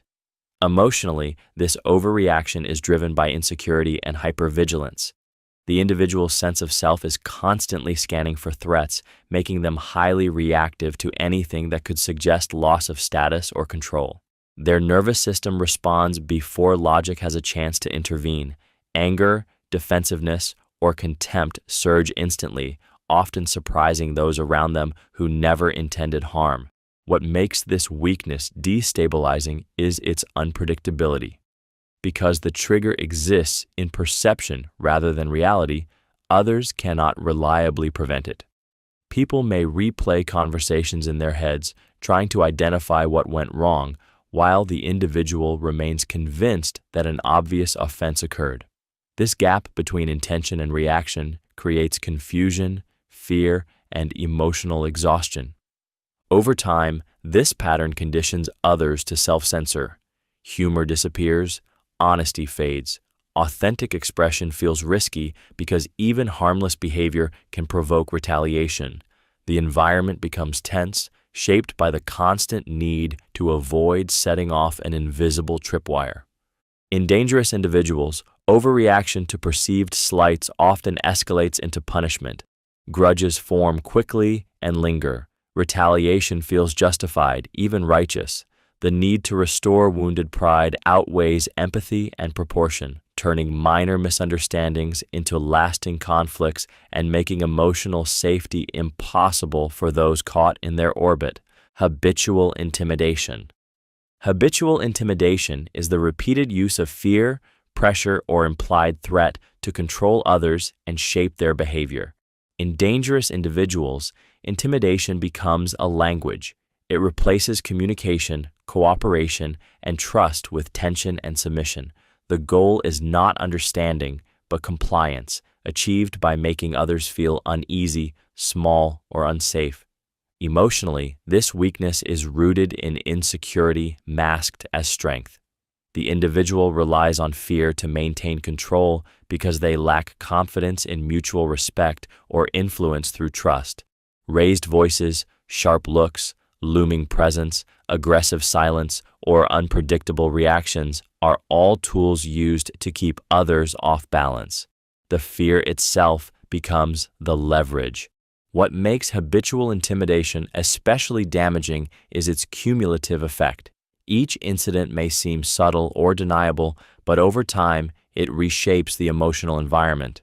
People begin to censor themselves, anticipate anger, and adjust behavior to avoid conflict. Autonomy slowly erodes as fear becomes a guiding force. Intimidation thrives on ambiguity. The threat is often implied rather than stated, allowing the individual to maintain plausible deniability while still exerting control.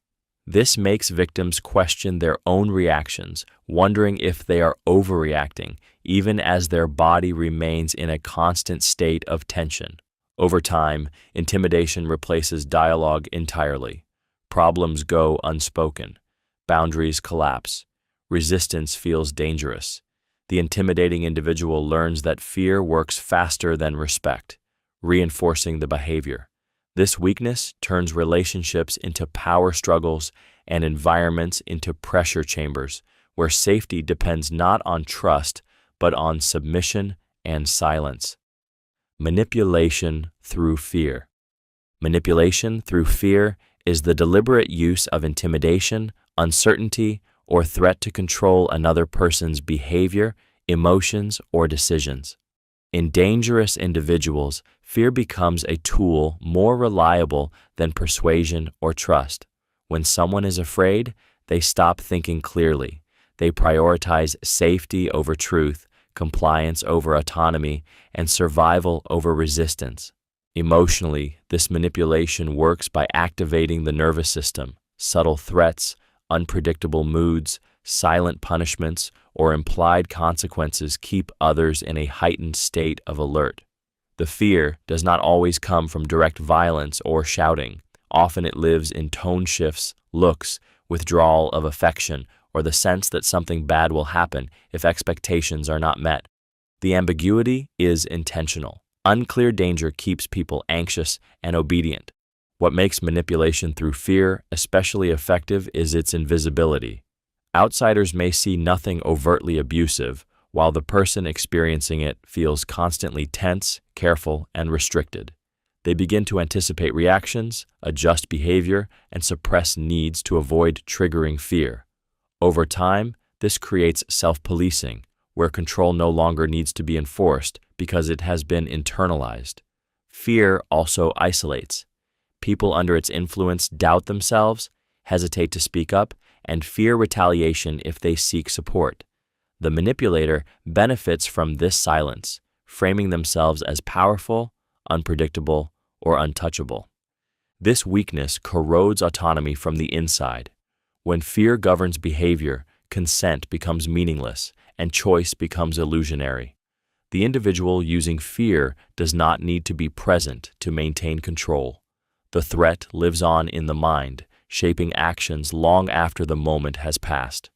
Identity instability. Identity instability is the inability to maintain a consistent sense of self across time, situations, and relationships. In dangerous individuals, this weakness creates a shifting inner core where values, beliefs, and behavior change depending on what offers the most control or advantage in the moment. Who they are is not stable. It is reactive, adaptive, and often performative. Emotionally, this instability makes interactions feel disorienting. One day, they present as caring, confident, or principled. The next, those traits vanish without explanation. People are left trying to connect to a moving target, never fully sure which version of the person they are dealing with. This unpredictability creates unease because consistency is what allows trust to form. What makes identity instability dangerous is how easily it enables manipulation.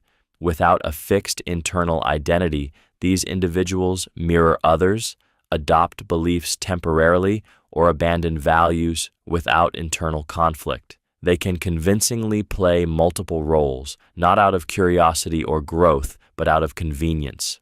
Authenticity becomes irrelevant when identity itself is a tool. This instability also fuels emotional volatility. When there is no stable self to anchor emotions, reactions are intense and poorly regulated. Criticism feels annihilating because there is no solid identity to absorb it. Praise feels intoxicating because it temporarily fills the void. Over time, identity instability erodes accountability. When confronted about past actions, they disconnect from them psychologically. "That's not who I am anymore" becomes an escape rather than growth. Relationships suffer because people cannot build trust with someone who continuously reinvents themselves to avoid responsibility. Beneath this weakness is emptiness. Without a coherent self, connection feels threatening and exposure feels dangerous. The instability protects them from feeling grounded, but it also ensures that chaos follows them wherever they go. Inflated sense of self-importance. An inflated sense of self-importance is the belief that one's thoughts, needs, and presence carry more weight than those of others. In dangerous individuals, this weakness reshapes reality so that everything revolves around them. Attention is expected, deference is assumed, and other people exist primarily as extensions, audiences, or obstacles rather than equals. Emotionally, this trait is sustained by constant comparison. The individual measures their value by being above others, not alongside them. When admiration is present, they feel validated and calm. When it is absent, they feel overlooked, insulted, or wronged. Neutral treatment is often experienced as disrespect because it fails to confirm their perceived superiority. What makes this weakness particularly corrosive is how it erodes empathy. When someone believes they matter more, the emotional experiences of others automatically matter less. Interrupting, dismissing, or exploiting people feels natural, even justified. Boundaries are seen as inconveniences, and reciprocity feels unnecessary. An inflated sense of self-importance also distorts accountability. Mistakes are minimized while others' errors are magnified. Credit is claimed easily while blame is outsourced. Over time, the individual constructs a narrative where they are always central, always right, and always deserving of special treatment. In relationships, this creates imbalance. Others are expected to accommodate, admire, and adapt. When they don't, resentment surfaces quickly. The individual may respond with contempt, withdrawal, or punishment to reassert their perceived status. The need to feel important overrides fairness, mutual respect, and emotional connection, leaving those around them feeling diminished, unseen, and expendable. Chronic envy. Chronic envy is a persistent, corrosive comparison in which another person's success, happiness, or recognition is experienced as a personal injury. In dangerous individuals, envy is not occasional or situational. It is a constant undercurrent shaping perception and motivation. Instead of inspiration, others' achievements trigger resentment and quiet hostility. Emotionally, chronic envy creates a sense of deprivation. The individual feels perpetually behind, overlooked, or unfairly denied, even when evidence suggests otherwise. This inner narrative fuels bitterness, making it difficult for them to feel genuine joy for anyone else. Praise directed at others feels like theft, as if something rightfully theirs has been taken away. What makes this weakness dangerous is how it distorts intent. Success in others is reinterpreted as arrogance. Happiness is seen as undeserved. The envied person becomes a symbol of everything the individual believes they lack. This can lead to subtle sabotage, dismissive comments, or passive-aggressive behavior designed to diminish what they cannot attain. Over time, envy hardens into entitlement and justification. If they believe others have more than they deserve, harming them feels less wrong. Undermining them feels fair. Empathy erodes as comparison dominates emotional life. Chronic envy also poisons relationships. Trust dissolves when admiration is replaced by rivalry. Support turns conditional. The individual may seek closeness not to connect, but to monitor, compete, or gather ammunition for future resentment. Left unchecked, envy becomes a quiet engine of hostility, driving behavior that aims not to grow the self, but to pull others down to ease the pain of comparison. Emotional detachment. Emotional detachment is the psychological distancing from feelings, both one's own and those of others, resulting in shallow or absent emotional engagement. In dangerous individuals, this weakness creates an internal disconnect where emotions are observed intellectually rather than experienced. Feelings are analyzed, categorized, or ignored, but rarely felt deeply enough to influence behavior. Emotionally detached individuals often appear calm, composed, and unaffected, even in situations charged with pain, intimacy, or conflict. This calm can be misleading. Beneath it lies an inability to emotionally bond, to resonate with another person's inner world, or to experience the mutual vulnerability that creates genuine connection. Relationships feel one-sided, hollow, or transactional because emotional presence is missing. What makes emotional detachment dangerous is its capacity to normalize harm. When emotional impact is not registered, actions lose their human weight. Hurt becomes abstract. Consequences become distant concepts rather than felt experiences. This allows the individual to make cold decisions that disregard emotional fallout because they do not internally absorb it. Detachment also creates power imbalances. Others may invest emotionally, seeking closeness or validation, while the detached individual remains unaffected and in control. This asymmetry can be used to manipulate, with affection given or withdrawn strategically rather than organically. Over time, people around emotionally detached individuals begin to feel invisible and unimportant. Their feelings seem to vanish into a void. The absence of emotional feedback creates confusion, longing, and self-doubt. In this environment, connection withers, and emotional neglect becomes a quiet but powerful form of harm. Exploitative relationships. Exploitative relationships are connections formed not for mutual care, respect, or growth, but for extraction. In dangerous individuals, relationships are evaluated based on usefulness rather than emotional depth. People are valued for what they provide: attention, resources, status, labor, loyalty, rather than who they are. When usefulness fades, so does the bond. Emotionally, these relationships feel unbalanced from the start. One person gives, adapts, and compromises, while the other takes, directs, and benefits. Support flows in one direction. Needs are acknowledged only when they align with the exploiter's goals. Over time, the exploited individual feels drained, unseen, and replaceable, even if they cannot immediately name why. What makes exploitative relationships dangerous is how subtly they develop. Early warmth, charm, or intensity creates attachment before the imbalance becomes clear. Once invested, the exploited person is more likely to rationalize mistreatment, believing they must earn care or prove worth. Guilt and obligation are quietly woven into the dynamic.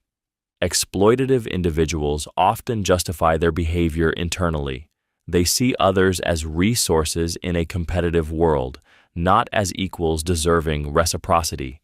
This mindset allows them to demand loyalty without offering it, to take without giving, and to exit without remorse when the exchange no longer benefits them. Over time, these relationships leave lasting emotional damage. Trust erodes, self-worth diminishes. The realization that connection was conditional can feel deeply destabilizing. For the exploiter, the pattern reinforces emotional detachment, ensuring that relationships remain transactional rather than human, and that harm feels necessary rather than cruel. Lack of genuine attachment. Lack of genuine attachment is the inability to form deep, emotionally rooted bonds where care, loyalty, and concern exist beyond self-interest. In dangerous individuals, relationships are not experienced as connections but as utilities. People are valued for what they provide: attention, validation, resources, control, not for who they are. When usefulness fades, emotional connection dissolves with it. Emotionally, this weakness creates a hollow form of closeness. Affection may be expressed, but it lacks emotional weight. Promises feel flexible. Separation carries little grief. The individual can appear intensely involved one moment and emotionally detached the next, leaving others confused by the sudden absence of warmth or concern. This inconsistency is not conflict-driven. It reflects an absence of true emotional bonding. What makes this trait especially dangerous is how it enables exploitation. Without genuine attachment, there is no internal barrier against using, discarding, or betraying others. Harm does not register as loss, only as inconvenience. Loyalty feels unnecessary because emotional investment was never fully present. People on the receiving end often sense something is wrong long before they can name it. Support feels conditional. Care feels performative. Intimacy never deepens into safety. Over time, they may work harder to earn connection that never truly forms, draining themselves emotionally. Lack of genuine attachment also allows for rapid emotional replacement. Relationships end without processing or accountability, and new ones begin without reflection. This emotional disposability creates a pattern where people are cycled through, leaving behind confusion and damage, while the individual remains unaffected, unburdened by loss, and free to repeat the same hollow connections again. Aggressive competitiveness. Aggressive competitiveness is the compulsive need to win, outperform, or dominate others, even when no real competition exists. In dangerous individuals, life becomes a constant scoreboard where worth is measured by superiority. Cooperation feels like weakness, and shared success feels meaningless unless someone else is clearly beneath them. Emotionally, this weakness is fueled by insecurity masked as ambition. The individual experiences others' success as a threat rather than a neutral or positive event. Comparison is constant and exhausting. Every interaction carries the pressure to prove something, to assert dominance, or to avoid appearing inferior. Losing, or even appearing equal, triggers anger, shame, or hostility. What makes aggressive competitiveness especially destructive is how it corrodes relationships. Support is conditional. Kindness is strategic. People are treated as rivals rather than collaborators, turning workplaces, friendships, and families into battlegrounds. Trust collapses because vulnerability can be used as ammunition, and cooperation risks being exploited. Aggressive competitors often escalate conflicts unnecessarily. Small disagreements become contests. Feedback becomes an attack. Compromise feels like surrender. This rigidity creates tension and invites retaliation, reinforcing their belief that the world is hostile and must be conquered rather than navigated. Over time, this mindset isolates the individual. Constant competition leaves little room for connection, empathy, or mutual growth. The need to win overrides the ability to bond. Even victories feel hollow because they require someone else's loss to feel meaningful. This weakness traps the individual in perpetual conflict, where identity depends on dominance and peace feels indistinguishable from defeat. Hostility toward authority. Hostility toward authority is a persistent, emotionally charged resistance to rules, limits, and figures perceived as having power or control. In dangerous individuals, this weakness is not about healthy skepticism or independence. It is a reflexive opposition rooted in insecurity and threatened identity. Authority represents restraint, and restraint feels intolerable. Emotionally, this hostility is fueled by sensitivity to perceived domination. Being told what to do, corrected, or held accountable triggers anger rather than reflection. Authority figures are seen not as guides or structures, but as adversaries. Even neutral boundaries are interpreted as personal attacks, leading to defiance that feels emotionally justified rather than reckless. What makes this weakness dangerous is how it destabilizes judgment. Rules are not evaluated based on fairness or logic, but on whether they limit the individual's freedom or ego. The automatic urge to resist overrides reason. This can lead to reckless decisions, escalation of conflict, and deliberate rule-breaking simply to assert autonomy. Hostility toward authority often masks deeper issues with control. The individual fears being subordinate, exposed, or constrained, so they reject hierarchy altogether. This rejection can evolve into chronic conflict with institutions, workplaces, law enforcement, or any structure that imposes limits. Over time, this mindset isolates the individual. Cooperation feels like surrender. Compromise feels like defeat. Relationships with equals also suffer because any attempt at shared structure or mutual accountability can trigger the same hostile response. In this state, opposition becomes identity. Resistance replaces responsibility, and conflict becomes a source of emotional stimulation, pushing the individual into increasingly unstable and confrontational patterns of behavior. Disregard for consequences. Disregard for consequences is the inability or unwillingness to emotionally register the outcomes of one's actions, especially when those outcomes cause harm. In dangerous individuals, this weakness creates a tunnel vision where immediate desire, impulse, or control matters more than future impact. Consequences exist intellectually, but they do not carry emotional weight. Emotionally, this trait makes behavior feel reckless and unsettling. Decisions are made in the moment, driven by urges rather than foresight. When harm occurs, it is treated as an abstract side effect rather than a meaningful result. The emotional distance from outcomes allows the individual to move forward without hesitation, even as damage accumulates around them. What makes disregard for consequences dangerous is how it accelerates escalation. Without fear, guilt, or concern to slow behavior down, boundaries are crossed repeatedly. Each act reinforces the belief that nothing truly bad will happen, or that any fallout can be managed later through denial, manipulation, or blame shifting. People around them often carry the burden of foresight instead. They anticipate problems, clean up damage, and absorb emotional or practical fallout. This imbalance enables the behavior to continue, as the individual never fully experiences the cost of their actions. Disregard for consequences also weakens accountability. When confronted, the focus shifts to intent rather than impact. "I didn't mean to" replaces responsibility for what occurred.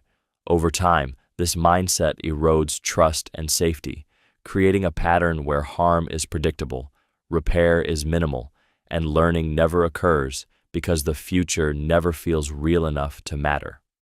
Moral disengagement. Moral disengagement is the psychological process of disconnecting actions from ethical standards so harmful behavior no longer feels wrong. In dangerous individuals, this weakness allows them to act in ways that violate basic human values without experiencing guilt, shame, or internal conflict. Morality becomes flexible, conditional, and easily rewritten to suit personal goals. Emotionally, moral disengagement functions as a numbing mechanism. The individual reframes harm as necessity, responsibility as inconvenience, and cruelty as justification. Language is altered to soften reality. Exploitation becomes doing what's required. Manipulation becomes being strategic. Violence, whether emotional or physical, is reframed as deserved. By changing the meaning of their actions, they protect themselves from emotional consequences. What makes this weakness especially alarming is how it escalates behavior. Once moral discomfort is removed, there is no internal break. Each harmful act becomes easier than the last. Lines that once felt unthinkable slowly disappear, replaced by rationalizations that grow more extreme over time. The absence of guilt is not accidental, it is actively maintained. Moral disengagement also involves dehumanization. Others are reduced to labels, roles, or obstacles rather than full human beings. Their pain becomes abstract. Their suffering feels irrelevant. This emotional distancing allows harm to be inflicted without empathy interfering. When challenged, individuals relying on moral disengagement often respond with justification rather than reflection. They cite rules, logic, ideology, or necessity to defend their actions. Accountability feels unfair because, in their internal narrative, they did nothing wrong. This psychological separation between action and conscience creates a dangerous state where harm feels reasonable, repeatable, and emotionally invisible. Victim mentality. Victim mentality is a deeply ingrained psychological stance where an individual consistently perceives themselves as wronged, oppressed, or unfairly treated, regardless of context or evidence. In dangerous individuals, this weakness becomes an identity rather than a reaction. Suffering is not something that happened to them, it is who they are. The world is experienced as hostile, unjust, and personally antagonistic. Emotionally, victim mentality offers comfort through absolution. If they are always the victim, they are never responsible. Mistakes become injustices. Consequences become persecution. This mindset shields them from guilt and self-reflection while allowing resentment to grow unchecked. Anger feels justified because, in their narrative, they are merely responding to constant mistreatment. What makes this weakness especially manipulative is how it weaponizes sympathy. The individual may exaggerate harm, reinterpret neutral events as attacks, or selectively recall memories that reinforce their sense of victimhood. Others are pressured to comfort, defend, or excuse them, even as boundaries are crossed or harm is inflicted. Accountability is reframed as cruelty. Over time, victim mentality distorts perception. Offers of help feel patronizing, feedback feels abusive, responsibility feels like betrayal. The individual becomes emotionally rigid, clinging to grievance because it provides moral superiority and emotional leverage. This weakness also fuels retaliation. If they believe they are always wronged, harming others feels like self-defense. Cruelty becomes justified as retribution. The victim identity hardens into entitlement to anger, manipulation, or dominance, creating a cycle where perceived suffering authorizes real harm without ever challenging the story that keeps it alive. Obsession with revenge. Obsession with revenge is the fixation on retaliating against perceived wrongs, where emotional energy becomes consumed by the desire to make others suffer in return. In dangerous individuals, this weakness transforms pain into purpose. Hurt is not processed or released, it is preserved, nurtured, and sharpened into a motivating force that drives thoughts, decisions, and behavior. Emotionally, revenge offers a false sense of relief and control. When someone feels humiliated, betrayed, or diminished, revenge promises restoration of power. The idea of making the other person pay becomes emotionally intoxicating. Anger is replayed repeatedly, reinforcing itself until it feels justified, even necessary. Letting go feels like losing, and forgiveness feels like surrender. What makes this obsession dangerous is how it distorts reality. The original event becomes exaggerated and simplified into a moral narrative where the individual is righteous and the other is deserving of harm. Empathy collapses under this framing. Any action taken in pursuit of revenge feels acceptable, regardless of collateral damage or escalation. Revenge-focused individuals often sacrifice long-term well-being for short-term emotional satisfaction. Relationships, opportunities, and safety are willingly jeopardized to achieve emotional payoff. The mind becomes future-oriented toward retaliation rather than growth or healing, trapping the individual in the moment of injury. This fixation also prevents emotional resolution. Instead of processing pain, the individual externalizes it, tying their emotional relief to someone else's suffering. The wound never closes because it is continually reopened. In this state, revenge is mistaken for justice, and harm becomes a means of emotional regulation rather than a warning sign to stop. Inability to feel genuine love. The inability to feel genuine love is the absence of deep emotional attachment, care, and concern for another person's well-being beyond self-interest. In dangerous individuals, love is often confused with possession, attachment, or dependency. What looks like affection on the surface is driven by need, control, or validation rather than true emotional connection. Emotionally, this creates relationships that feel intense but hollow. Attention may be overwhelming at first, creating the illusion of closeness, but it lacks depth and stability. Care is conditional.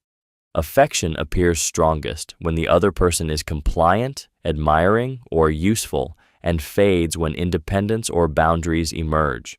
This conditionality leaves others feeling confused, constantly trying to earn something that never fully arrives. What makes this weakness dangerous is how easily love becomes a performance. Words of devotion, promises, and gestures are used strategically to secure loyalty or access. When genuine love is absent, another person's pain does not register as meaningful.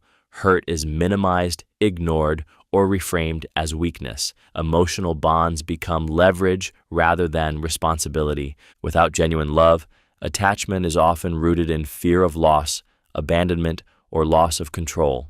Jealousy replaces care. Possessiveness replaces protection. The relationship exists to regulate the individual's emotions, not to nurture mutual growth. Over time, those involved begin to feel emotionally starved.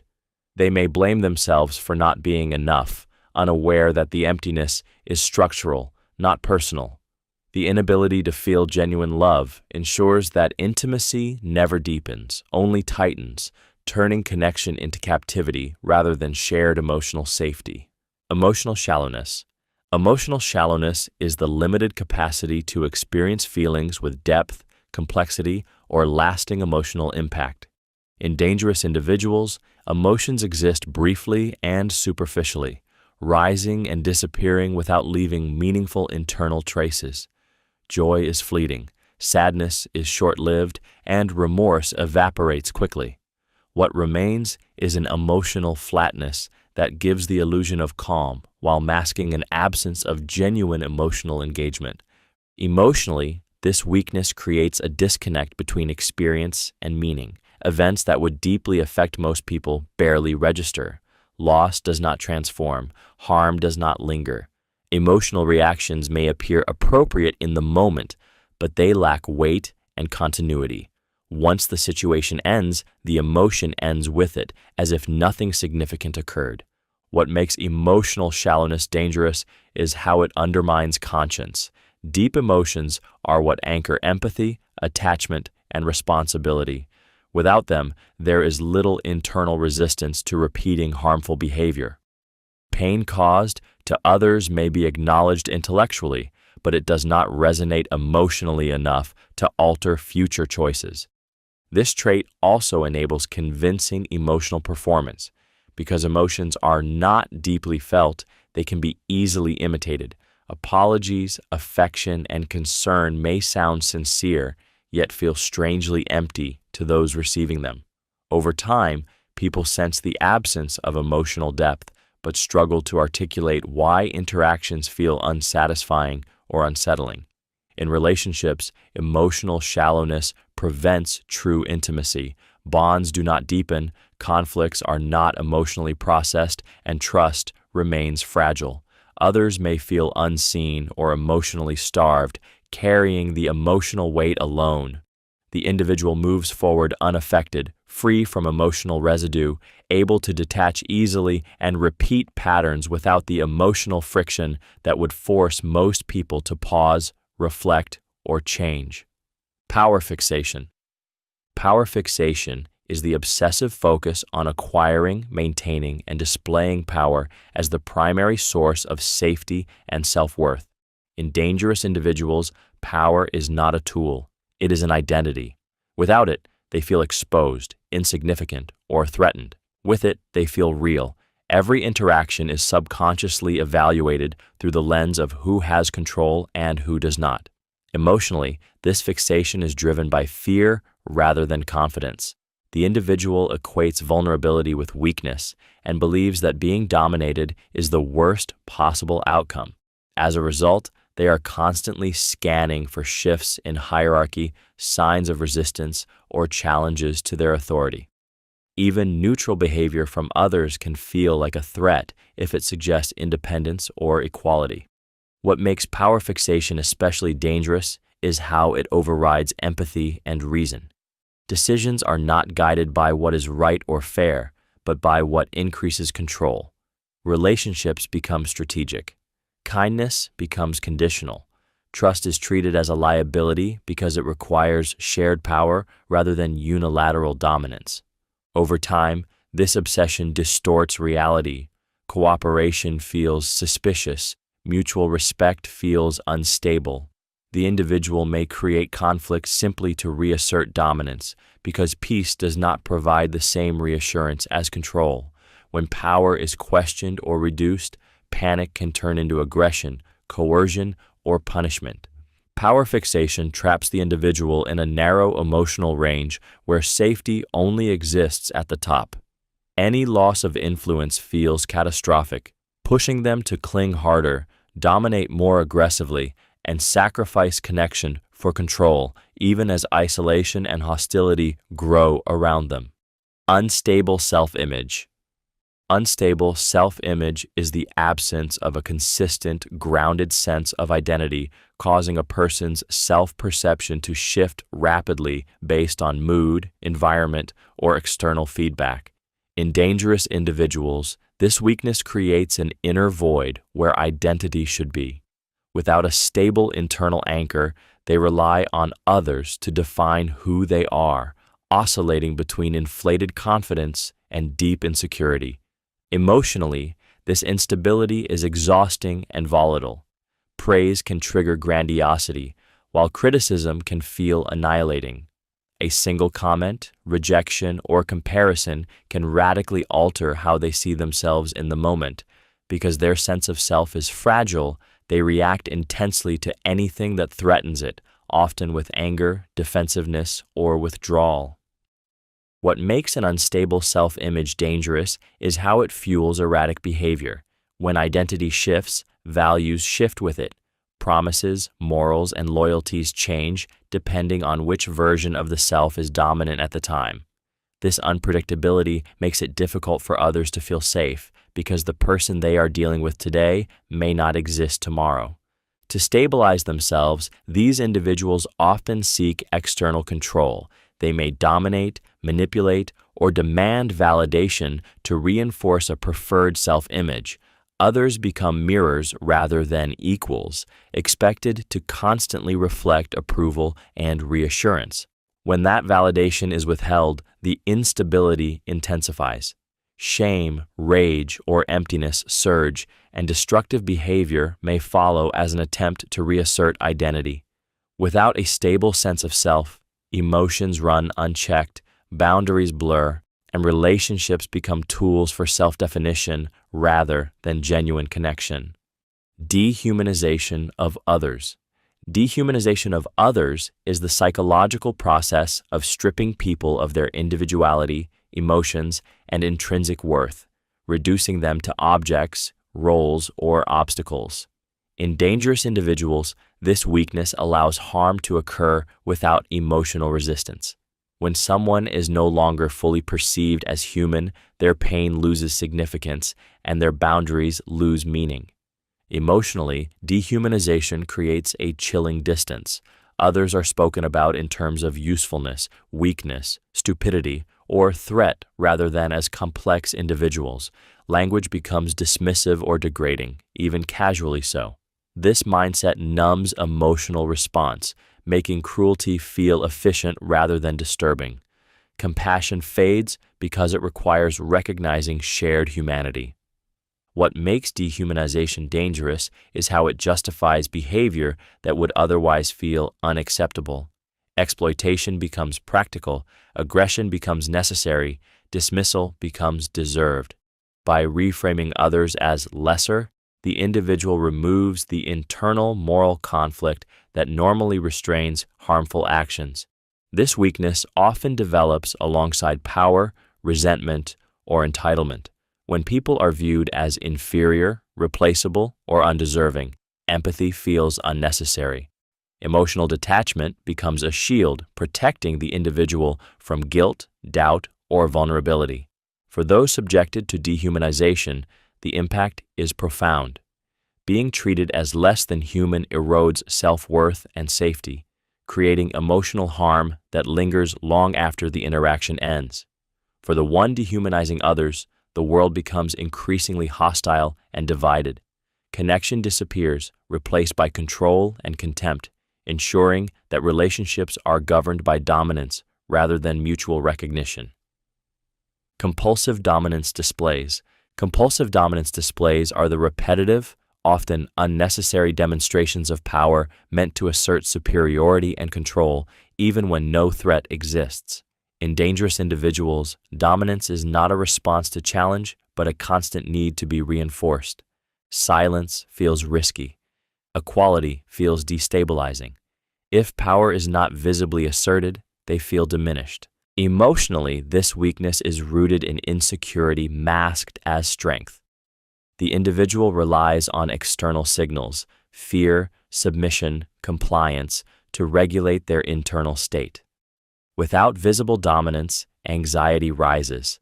They may interrupt, talk over others, issue commands, belittle opinions, or escalate conflicts simply to reassert hierarchy.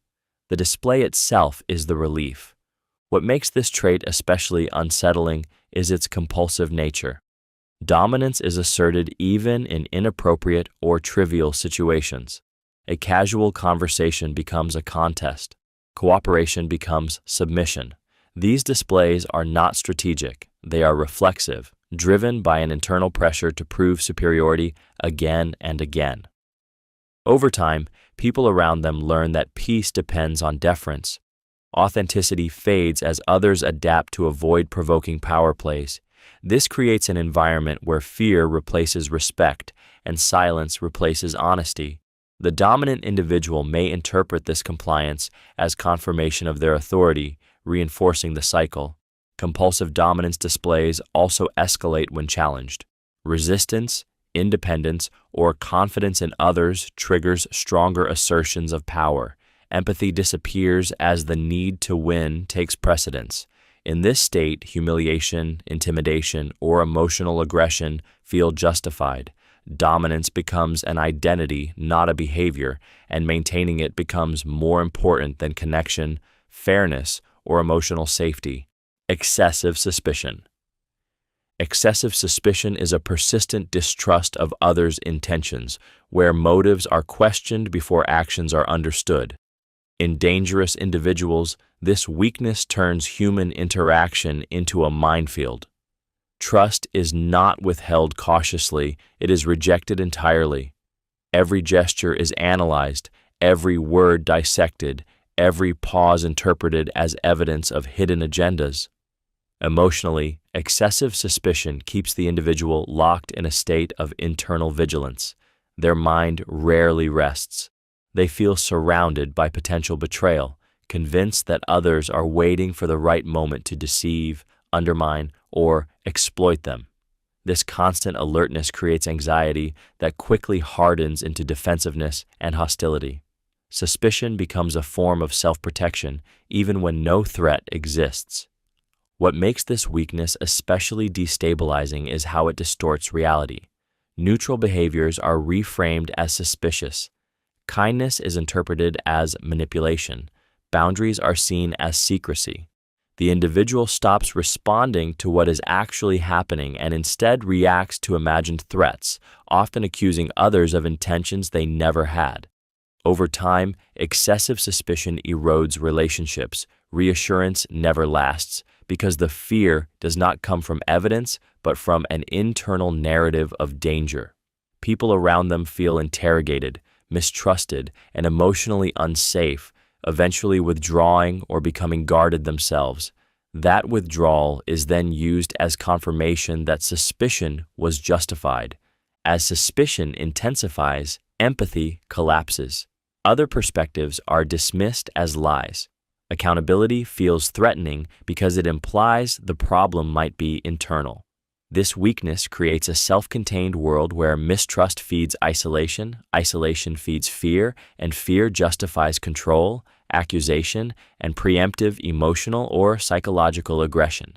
Inflexibility in thinking. Inflexibility in thinking is the rigid attachment to one perspective, belief, or interpretation, combined with an inability or refusal to adapt when presented with new information. In dangerous individuals, this weakness locks the mind into narrow pathways where alternative viewpoints feel threatening rather than informative. Change is not experienced as growth, but as loss of control. Emotionally, rigid thinkers experience disagreement as personal invalidation. A differing opinion is not just another perspective. It feels like an attack on identity. This triggers defensiveness, irritation, or hostility because their sense of stability depends on certainty. Flexibility requires tolerating ambiguity, and ambiguity creates discomfort they cannot manage. What makes this weakness dangerous is how it shuts down learning. When beliefs cannot be questioned, mistakes cannot be corrected. Harmful behavior is justified rather than examined. Evidence that contradicts their worldview is dismissed, mocked, or reinterpreted to preserve their internal narrative. Reality is forced to conform to belief, not the other way around. Inflexibility also damages relationships. Conversations become repetitive and exhausting, circling the same arguments without resolution. Compromise feels impossible because yielding even slightly feels like defeat. Over time, others stop trying to communicate honestly, knowing their words will not be received. This rigidity often hides deep insecurity. By clinging to fixed ideas, the individual protects themselves from the fear of being wrong, uncertain, or exposed. However, this protection comes at a cost. As the world changes and people evolve, the rigid mind fractures under pressure, responding with control, anger, or withdrawal. Inflexibility turns growth into threat and difference into danger, creating conflict where understanding could have existed. Poor stress tolerance. Poor stress tolerance is the inability to endure pressure, uncertainty, or emotional strain without psychological breakdown or harmful reaction. In dangerous individuals, stress is not processed internally. It overwhelms the system and demands immediate discharge. Even moderate pressure can feel unbearable, triggering panic, rage, withdrawal, or impulsive behavior that seems disproportionate to the situation. Emotionally, this weakness creates fragility beneath the surface. These individuals often appear functional only when conditions are controlled and predictable. When demands increase or situations become complex, their coping mechanisms collapse. Stress is experienced as threat rather than challenge, activating survival responses instead of problem solving. The body reacts before the mind can stabilize. What makes poor stress tolerance dangerous is how it destabilizes environments. Under pressure, judgment deteriorates, decisions become reactive, accountability disappears. Others are blamed for the stress rather than the situation itself, shifting responsibility outward. This can lead to emotional outbursts, cruelty, or reckless actions that cause lasting damage. People around them quickly learn to absorb stress on their behalf. They manage crises, soften demands, and suppress their own needs to prevent escalation. Over time, this dynamic reinforces the weakness. The individual never builds resilience because others continually buffer reality for them. Poor stress tolerance also fuels control and aggression. When overwhelmed, regaining dominance becomes a way to restore internal calm. Pressure is relieved by forcing the world to bend rather than adapting to it. This creates a cycle where stress intolerance leads to harmful behavior, and harmful behavior creates more instability, ensuring that stress remains constant and destructive. Absence of compassion. Absence of compassion is the inability to feel concern for suffering or distress in others, even when that suffering is visible, verbalized, or severe. In dangerous individuals, this weakness creates a psychological distance from human pain. Others' struggles are not emotionally registered as meaningful experiences, but as background noise, inconveniences, or opportunities. Emotionally, compassion is what slows people down. It creates hesitation, care, and moral friction. Without it, there is nothing internally urging restraint. A person may recognize that someone is hurting, yet feel no pull to respond, soften, or help. The suffering is acknowledged intellectually, but it does not stir anything inside. This emotional emptiness allows cruelty to coexist with calm. What makes the absence of compassion especially disturbing is how easily harm becomes normalized. Discomfort in others does not trigger concern, only irritation or indifference. Requests for understanding feel burdensome. Vulnerability is often met with coldness, dismissal, or contempt. Over time, this teaches others that pain will not be met with care, only silence or judgment.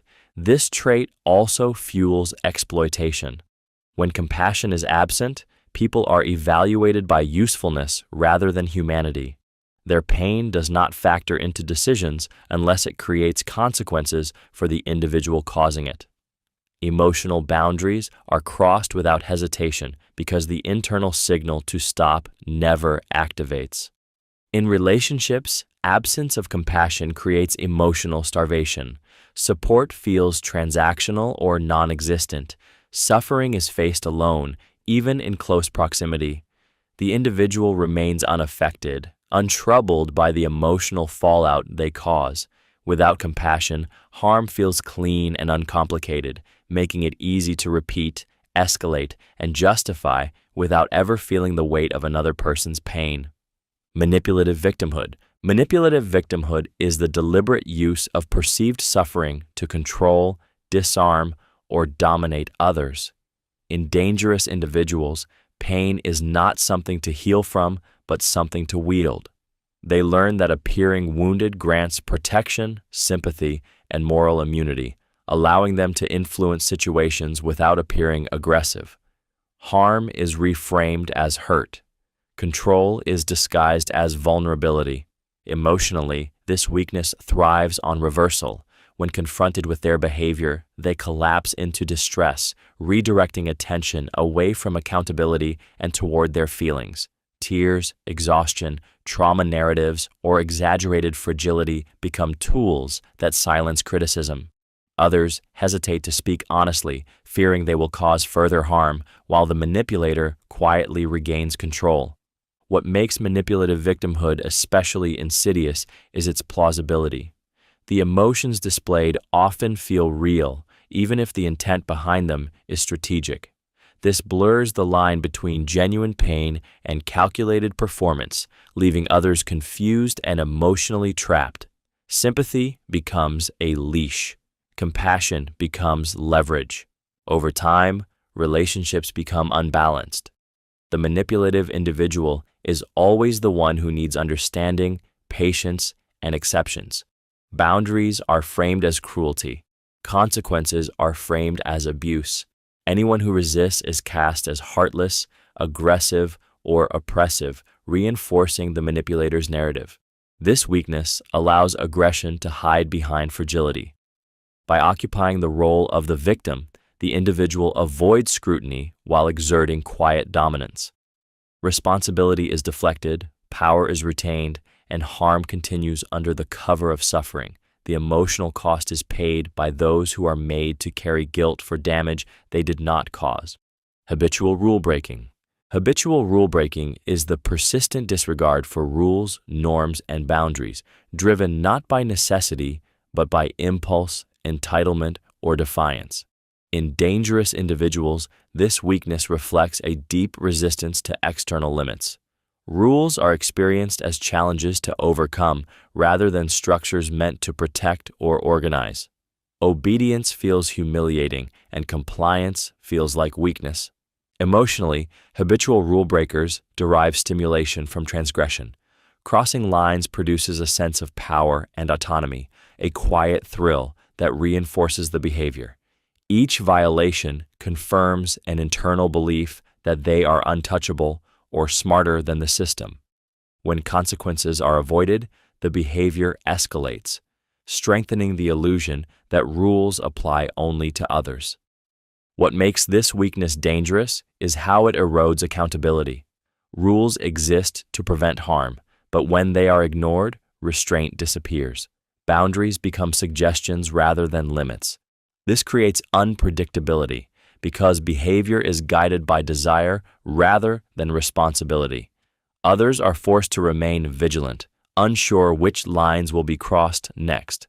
Habitual rule-breaking also normalizes disrespect. Social contracts lose meaning, promises feel optional, trust erodes as consistency vanishes.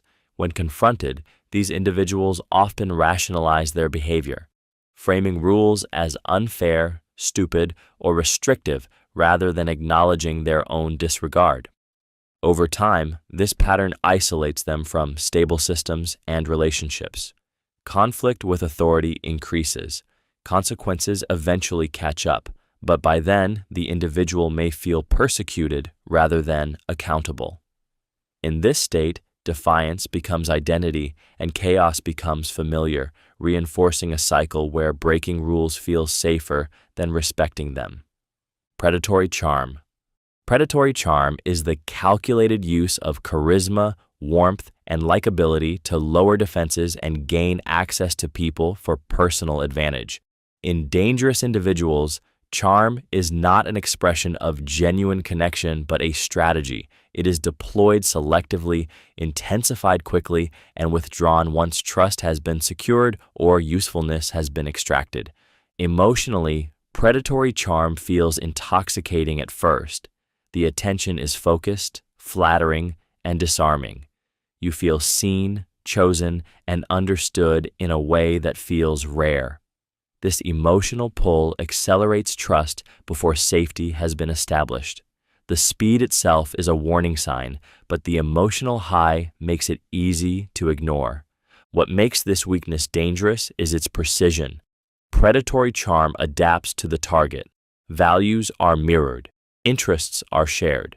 Emotional language is tailored to fit exactly what the other person wants or needs to hear. This creates a false sense of alignment that feels deeply personal, even though it is carefully constructed. Once attachment forms, the charm shifts. Warmth becomes inconsistent. Affection becomes conditional. Confusion replaces clarity. The same charm that opened the door now keeps the person emotionally invested, chasing the version of connection that appeared at the beginning. Predatory charm also provides cover. When harm occurs, others struggle to reconcile it with the charming persona. Victims doubt themselves because someone so charismatic couldn't mean harm. This social protection allows manipulation and exploitation to continue unnoticed or unchallenged. At its core, predatory charm is about access without accountability. It bypasses boundaries by making people feel special rather than safe. The danger lies not in the charm itself, but in what it conceals: intent that is self-serving, emotionally detached, and willing to discard connection once its purpose has been fulfilled. Emotional volatility. Emotional volatility is the rapid and intense shifting of emotional states where reactions are unpredictable, exaggerated, and difficult to regulate. In dangerous individuals, this weakness turns emotion into a weapon rather than a signal. Calm can flip into rage without warning. Affection can dissolve into hostility in seconds. The emotional environment around them feels unstable, charged, and unsafe. Emotionally, volatility is driven by poor regulation and internal chaos. Feelings surge faster than thought, overwhelming any capacity for reflection. Frustration escalates into anger. Disappointment turns into contempt. The individual experiences emotions as events that happen to them, not states they can manage. This creates a sense of being out of control, which is often externalized onto others. What makes emotional volatility especially damaging is its conditioning effect. People around volatile individuals become hyper-alert, constantly scanning for mood shifts. They adjust behavior, tone, and honesty to avoid triggering the next outburst. Over time, this erodes authenticity and creates chronic stress, as emotional safety becomes dependent on guessing the volatile person's internal state. Volatility also distorts accountability. Harmful reactions are excused as being overwhelmed or pushed too far, shifting responsibility onto others. The intensity of emotion is used to justify behavior, making boundaries difficult to enforce. Those affected are often left managing the aftermath of reactions they did not cause. In dangerous individuals, emotional volatility can escalate into intimidation or control. Outbursts become tools that silence disagreement and enforce compliance. The unpredictability itself becomes power. When emotions swing violently and without warning, others learn that stability comes only through submission. reinforcing a cycle where emotional chaos dominates relationships and keeps everyone else emotionally off balance. Cold calculation.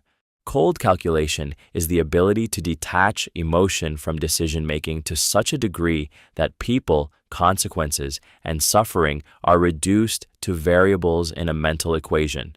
In dangerous individuals, this weakness creates a chilling form of clarity where empathy is deliberately shut down in favor of efficiency, advantage, and outcome.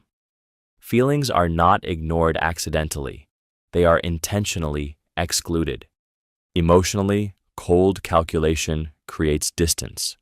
The individual observes rather than connects, analyzes rather than feels. Situations involving conflict, harm, or manipulation are approached with a steady calm that can feel unsettling to others. While most people experience hesitation or inner conflict when causing pain, the coldly calculating individual experiences focus. The absence of emotional interference feels like strength. What makes this trait especially dangerous is its precision.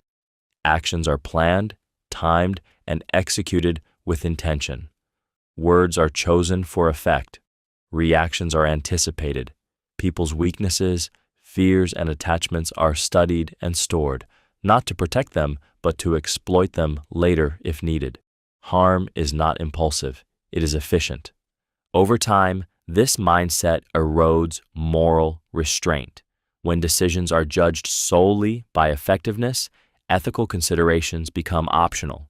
If an action works, it is justified. If someone is hurt, that is viewed as collateral rather than consequence. Emotional damage is minimized because it does not register internally. Cold calculation also creates a false sense of superiority. The individual believes their emotional detachment makes them smarter, more evolved, or more realistic than others.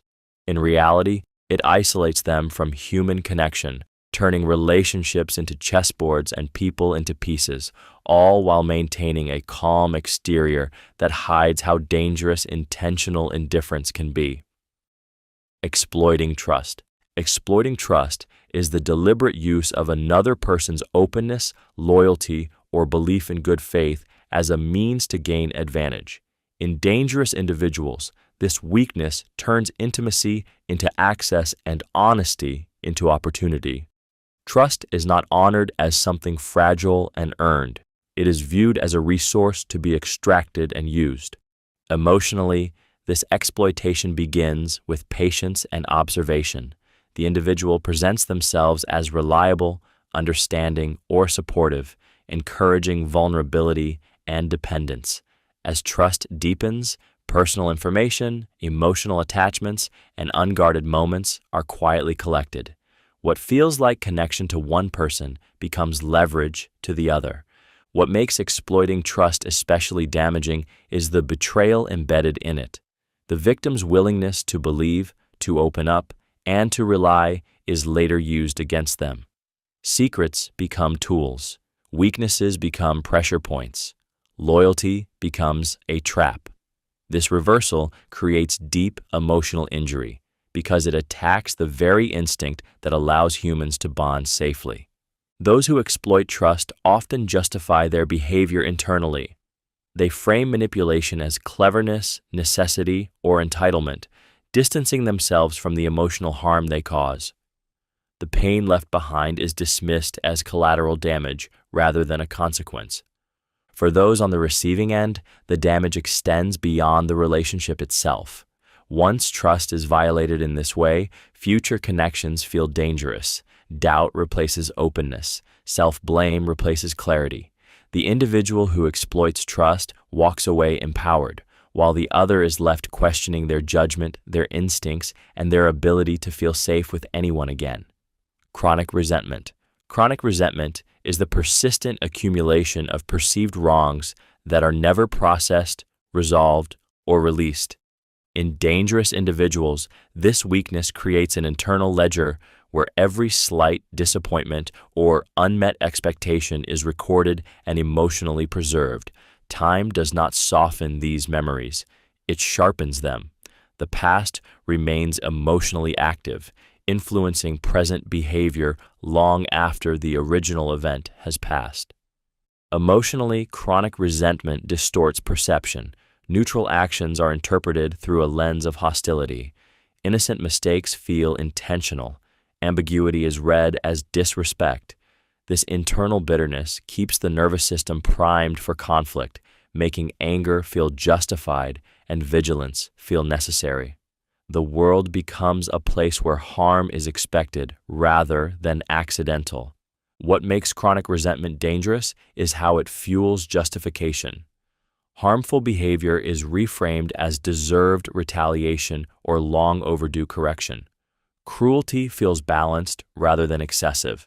Because resentment is internal and ongoing, reactions often appear disproportionate to the current situation, leaving others confused about the intensity of the response. This weakness also prevents emotional resolution. Forgiveness feels like weakness. Letting go feels like losing power. Holding onto resentment provides a sense of moral superiority and emotional leverage, even as it corrodes connection. Relationships suffer because conflict is never truly finished. It simply goes dormant. Over time, chronic resentment hardens into identity. The individual becomes defined by grievances rather than growth. Empathy shrinks, patience disappears, and bitterness replaces curiosity. Every interaction becomes filtered through stored anger, ensuring that the past continues to punish the present and that peace remains emotionally inaccessible. Inability to self-reflect. Inability to self-reflect is the psychological failure to examine one's own thoughts, behaviors, and motivations with honesty and curiosity. In dangerous individuals, this weakness locks them into a rigid inner narrative where they are always justified and rarely at fault. Reflection feels threatening because it risks uncovering flaws, contradictions, or responsibility they are unwilling or unable to face. Emotionally, self-reflection requires discomfort. It demands pausing, questioning, and tolerating uncertainty. For someone who lacks this capacity, discomfort triggers defense instead. Rather than looking inward, they project outward.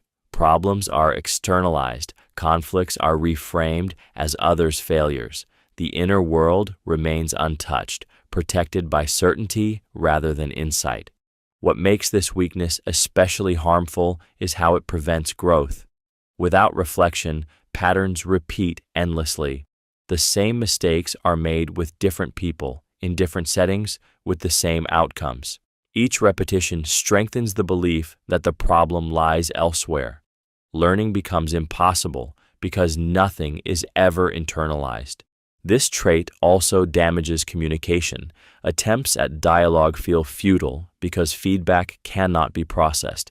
Conversations loop, arguments stall, and resolution never arrives. Others eventually stop trying to explain, correct, or clarify, knowing it will lead nowhere. Silence replaces honesty as a form of self-protection. In dangerous individuals, inability to self-reflect fuels entitlement and rigidity. Their perspective hardens into identity. Empathy weakens because understanding others would require questioning themselves. Over time, this creates a person who moves through relationships unchanged by experience, leaving behind confusion and harm while remaining convinced of their own righteousness. Emotional numbness. Emotional numbness is the absence or severe dulling of emotional response, where feelings that normally guide human behavior are muted or inaccessible. In dangerous individuals, this weakness creates a hollow internal landscape where joy, sadness, fear, and empathy barely register. Life is experienced in muted tones, stripped of emotional depth, leaving actions unrestrained by feeling. Emotionally, numbness is often mistaken for calm or strength. The individual appears unbothered, unfazed, and unaffected by situations that would distress others. But this detachment is not stability. It is disconnection. Without emotional feedback, there is no internal signal to stop, reconsider, or care. Pain in others does not resonate. Consequences feel abstract. What makes emotional numbness especially dangerous is the absence of internal resistance. Most people rely on discomfort, guilt, or empathy to regulate behavior.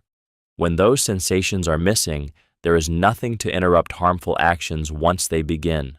Violence, manipulation, or cruelty can occur without the emotional friction that would normally slow or prevent it. Over time, numbness can drive sensation-seeking behavior. When emotions are muted, intensity becomes a substitute. Conflict, dominance, or control may be pursued simply to feel something, anything. This can escalate into increasingly extreme behavior as ordinary experiences fail to register. Emotional numbness also corrodes relationships. Connection requires shared feeling, and without it, intimacy becomes impossible. People sense the absence, even if they cannot name it. Interactions feel empty, unsafe, or one-sided. The individual remains emotionally unreachable, operating without the internal compass that keeps human behavior anchored to care, restraint, and moral awareness. Instrumental view of people. An instrumental view of people is the perception of others primarily as tools, functions, or means to an end, rather than as individuals with inner lives, needs, and boundaries. In dangerous individuals, this weakness reduces human relationships to transactions. People are valued for what they can provide, not for who they are. Once usefulness fades, so does regard. Emotionally, this mindset creates a chilling disconnect. Affection, attention, and interest are extended strategically, not sincerely. Kindness appears when it serves a purpose and disappears when it no longer does. This inconsistency leaves others feeling confused, used, and disposable, sensing that their worth is conditional rather than inherent.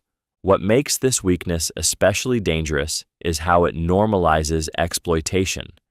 When people are viewed as instruments, harming them feels no different than overusing an object.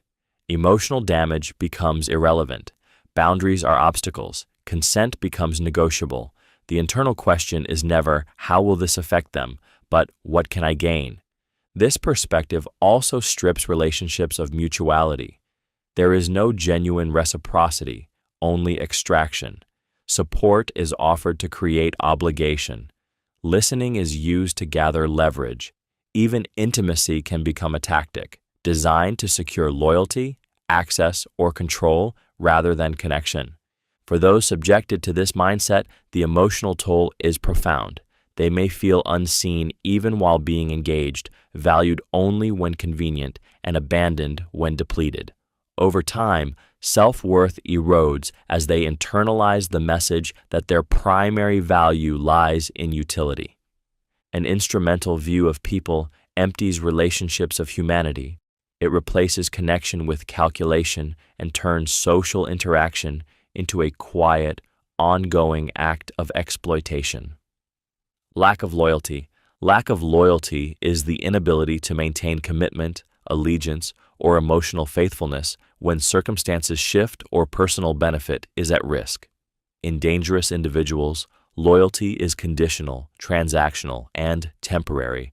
It exists only as long as it serves their interests. When convenience, advantage, or self-preservation is threatened, attachment dissolves without hesitation. Emotionally, this creates relationships that feel unstable and unsafe. Support is offered confidently but withdrawn abruptly. Promises feel solid until they suddenly mean nothing. People around them sense that connection has an expiration date, even if they cannot articulate why. Trust becomes fragile because consistency is missing at critical moments. What makes lack of loyalty dangerous is how it emerges under pressure. When situations become difficult, risky, or inconvenient, these individuals distance themselves, defect, or betray. Responsibility is avoided, alliances are abandoned, and accountability is displaced onto others. Survival and advantage always outweigh commitment. This weakness also distorts power dynamics. Loyalty may be demanded from others while never reciprocated. The individual expects protection, secrecy, or sacrifice, but feels no obligation to return it. When challenged, they justify betrayal as pragmatism, necessity, or independence, rather than acknowledging the emotional harm caused.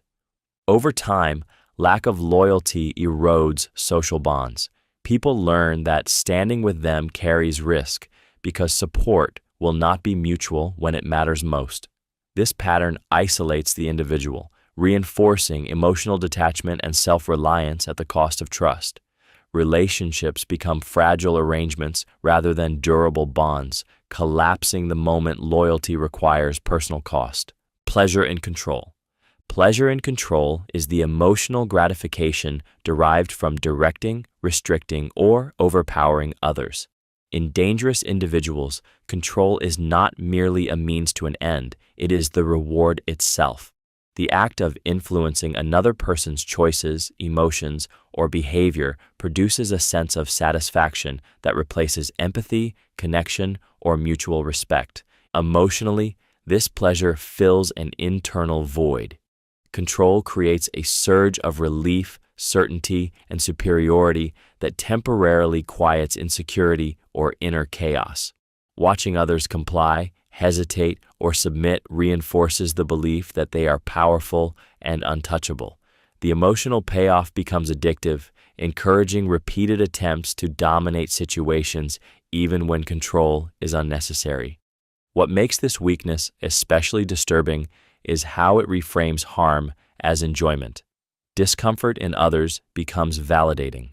Resistance becomes a challenge. Boundaries become invitations to push harder. The emotional response is not guilt or concern, but excitement or calm satisfaction when control is reasserted. This pleasure often manifests subtly at first. Decisions are overridden for their own good. Emotions are steered through pressure or withdrawal. Over time, control escalates as the individual seeks stronger emotional reactions to achieve the same sense of satisfaction. What once required suggestion now requires coercion. In relationships, pleasure in control erodes autonomy. Others begin to feel managed rather than known. Choices feel unsafe. Independence feels punished. The controlled individual may sense that their discomfort fuels the dynamic, deepening confusion and helplessness. Because control feels good, there is little motivation to stop. The emotional reward outweighs concern for consequences.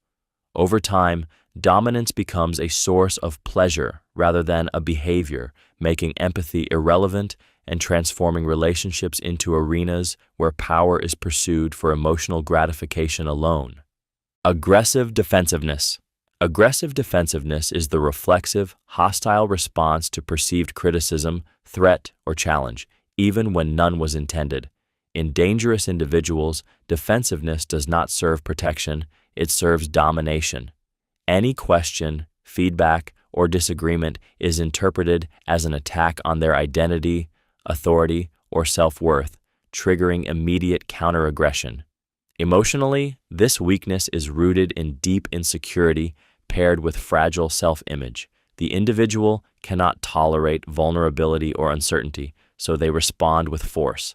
Raised voices, accusations, sarcasm, or intimidation appear instantly, shutting down dialogue before it can expose weakness. The goal is not to be understood, but to regain control of the emotional space.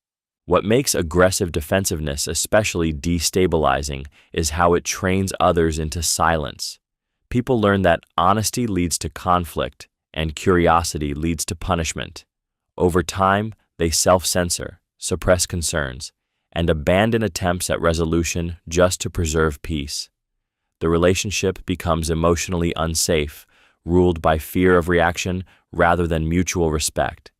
This defensiveness also distorts reality. Accountability is reframed as persecution. Feedback becomes disrespect. Boundaries are treated as hostility. The individual remains locked in a permanent state of readiness to fight, unable to distinguish between actual threat and emotional discomfort. Aggressive defensiveness prevents growth because growth requires reflection, and reflection requires tolerance for discomfort. Instead, the individual externalizes blame and escalates conflict, reinforcing their belief that the world is hostile. This weakness creates an emotional minefield where truth is dangerous, connection is fragile, and power is maintained through intimidation rather than trust. Self-Justification of Harm. Self-justification of harm is the psychological process of rationalizing harmful actions so they feel acceptable, necessary, or even righteous. In dangerous individuals, this weakness acts as an internal permission slip. Instead of experiencing guilt or hesitation, they rewrite the story so that harm feels deserved, unavoidable, or provoked. The focus shifts away from the damage caused and toward protecting their self-image. Emotionally, this mechanism shields the individual from discomfort. Accepting that one has caused harm would require empathy, accountability, and change. Self-justification removes that burden. By reframing themselves as misunderstood, pushed too far, or morally superior, they preserve a sense of innocence while continuing destructive behavior. What makes this weakness especially dangerous is its adaptability. Almost any action can be justified with the right narrative. Cruelty becomes discipline, manipulation becomes necessity, aggression becomes self-defense. The more often harm is justified, the easier it becomes, creating a cycle where behavior escalates while conscience stays silent. This mindset also distorts memory and perception. Events are selectively recalled to support the justification, while contradictory details are ignored or dismissed. Over time, the individual genuinely believes their own narrative, making intervention or confrontation nearly impossible. Any challenge to their version of events is treated as hostility or ignorance. For those affected, self-justified harm is deeply destabilizing. Pain is denied, minimized, or blamed on the victim, leaving no space for repair or validation. In this environment, suffering is not acknowledged as real. It is reframed as deserved. Harm continues not because it feels wrong, but because it has been successfully transformed into something that feels right. Contempt for weakness. Contempt for weakness is the deep disdain for vulnerability, emotional expression, or perceived fragility in others. In dangerous individuals, this weakness reflects an internal rejection of their own vulnerability, which is projected outward as judgment and hostility. Anything that resembles need, fear, or dependence triggers discomfort, which is then converted into superiority or cruelty. Emotionally, this contempt creates a cold and punishing environment. Struggle is mocked rather than supported. Pain is minimized rather than acknowledged. Those who show vulnerability are treated as inferior, burdensome, or deserving of mistreatment. This response teaches others to hide their emotions, suppress their needs, and endure suffering silently. What makes contempt for weakness dangerous is how it justifies harm. When vulnerability is seen as pathetic or unacceptable, compassion disappears. Exploitation feels reasonable. Aggression feels corrective. The individual frames cruelty as strength, believing that harshness builds resilience rather than trauma. This mindset also reinforces dominance. By positioning themselves as strong and others as weak, they establish hierarchy and control. Equality feels threatening because it would require recognizing shared human limits. Instead, power is maintained through emotional invalidation and intimidation. Over time, contempt for weakness isolates the individual emotionally.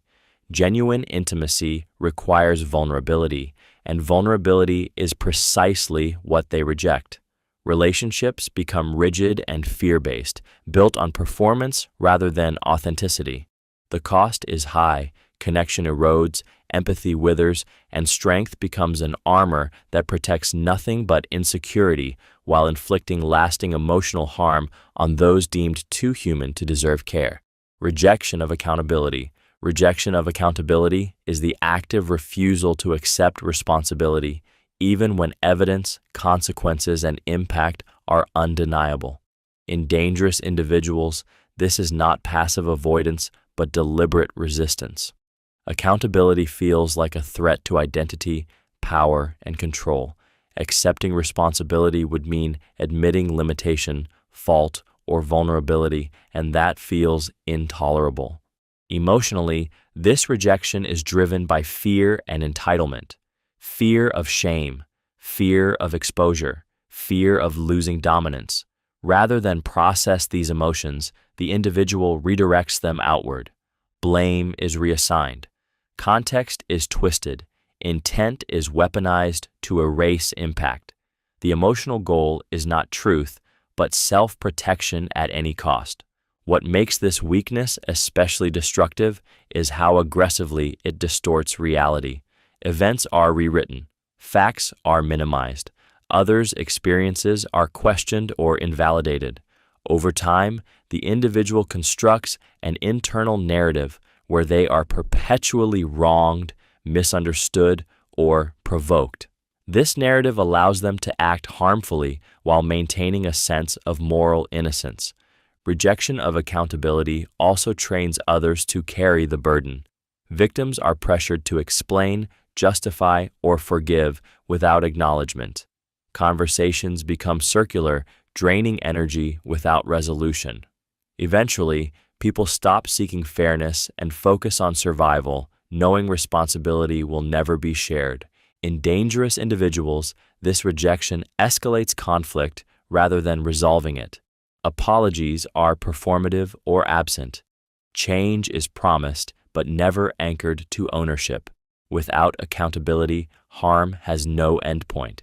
The individual moves forward untouched, while others absorb the emotional cost, trapped in a dynamic where truth is negotiable and responsibility is permanently displaced.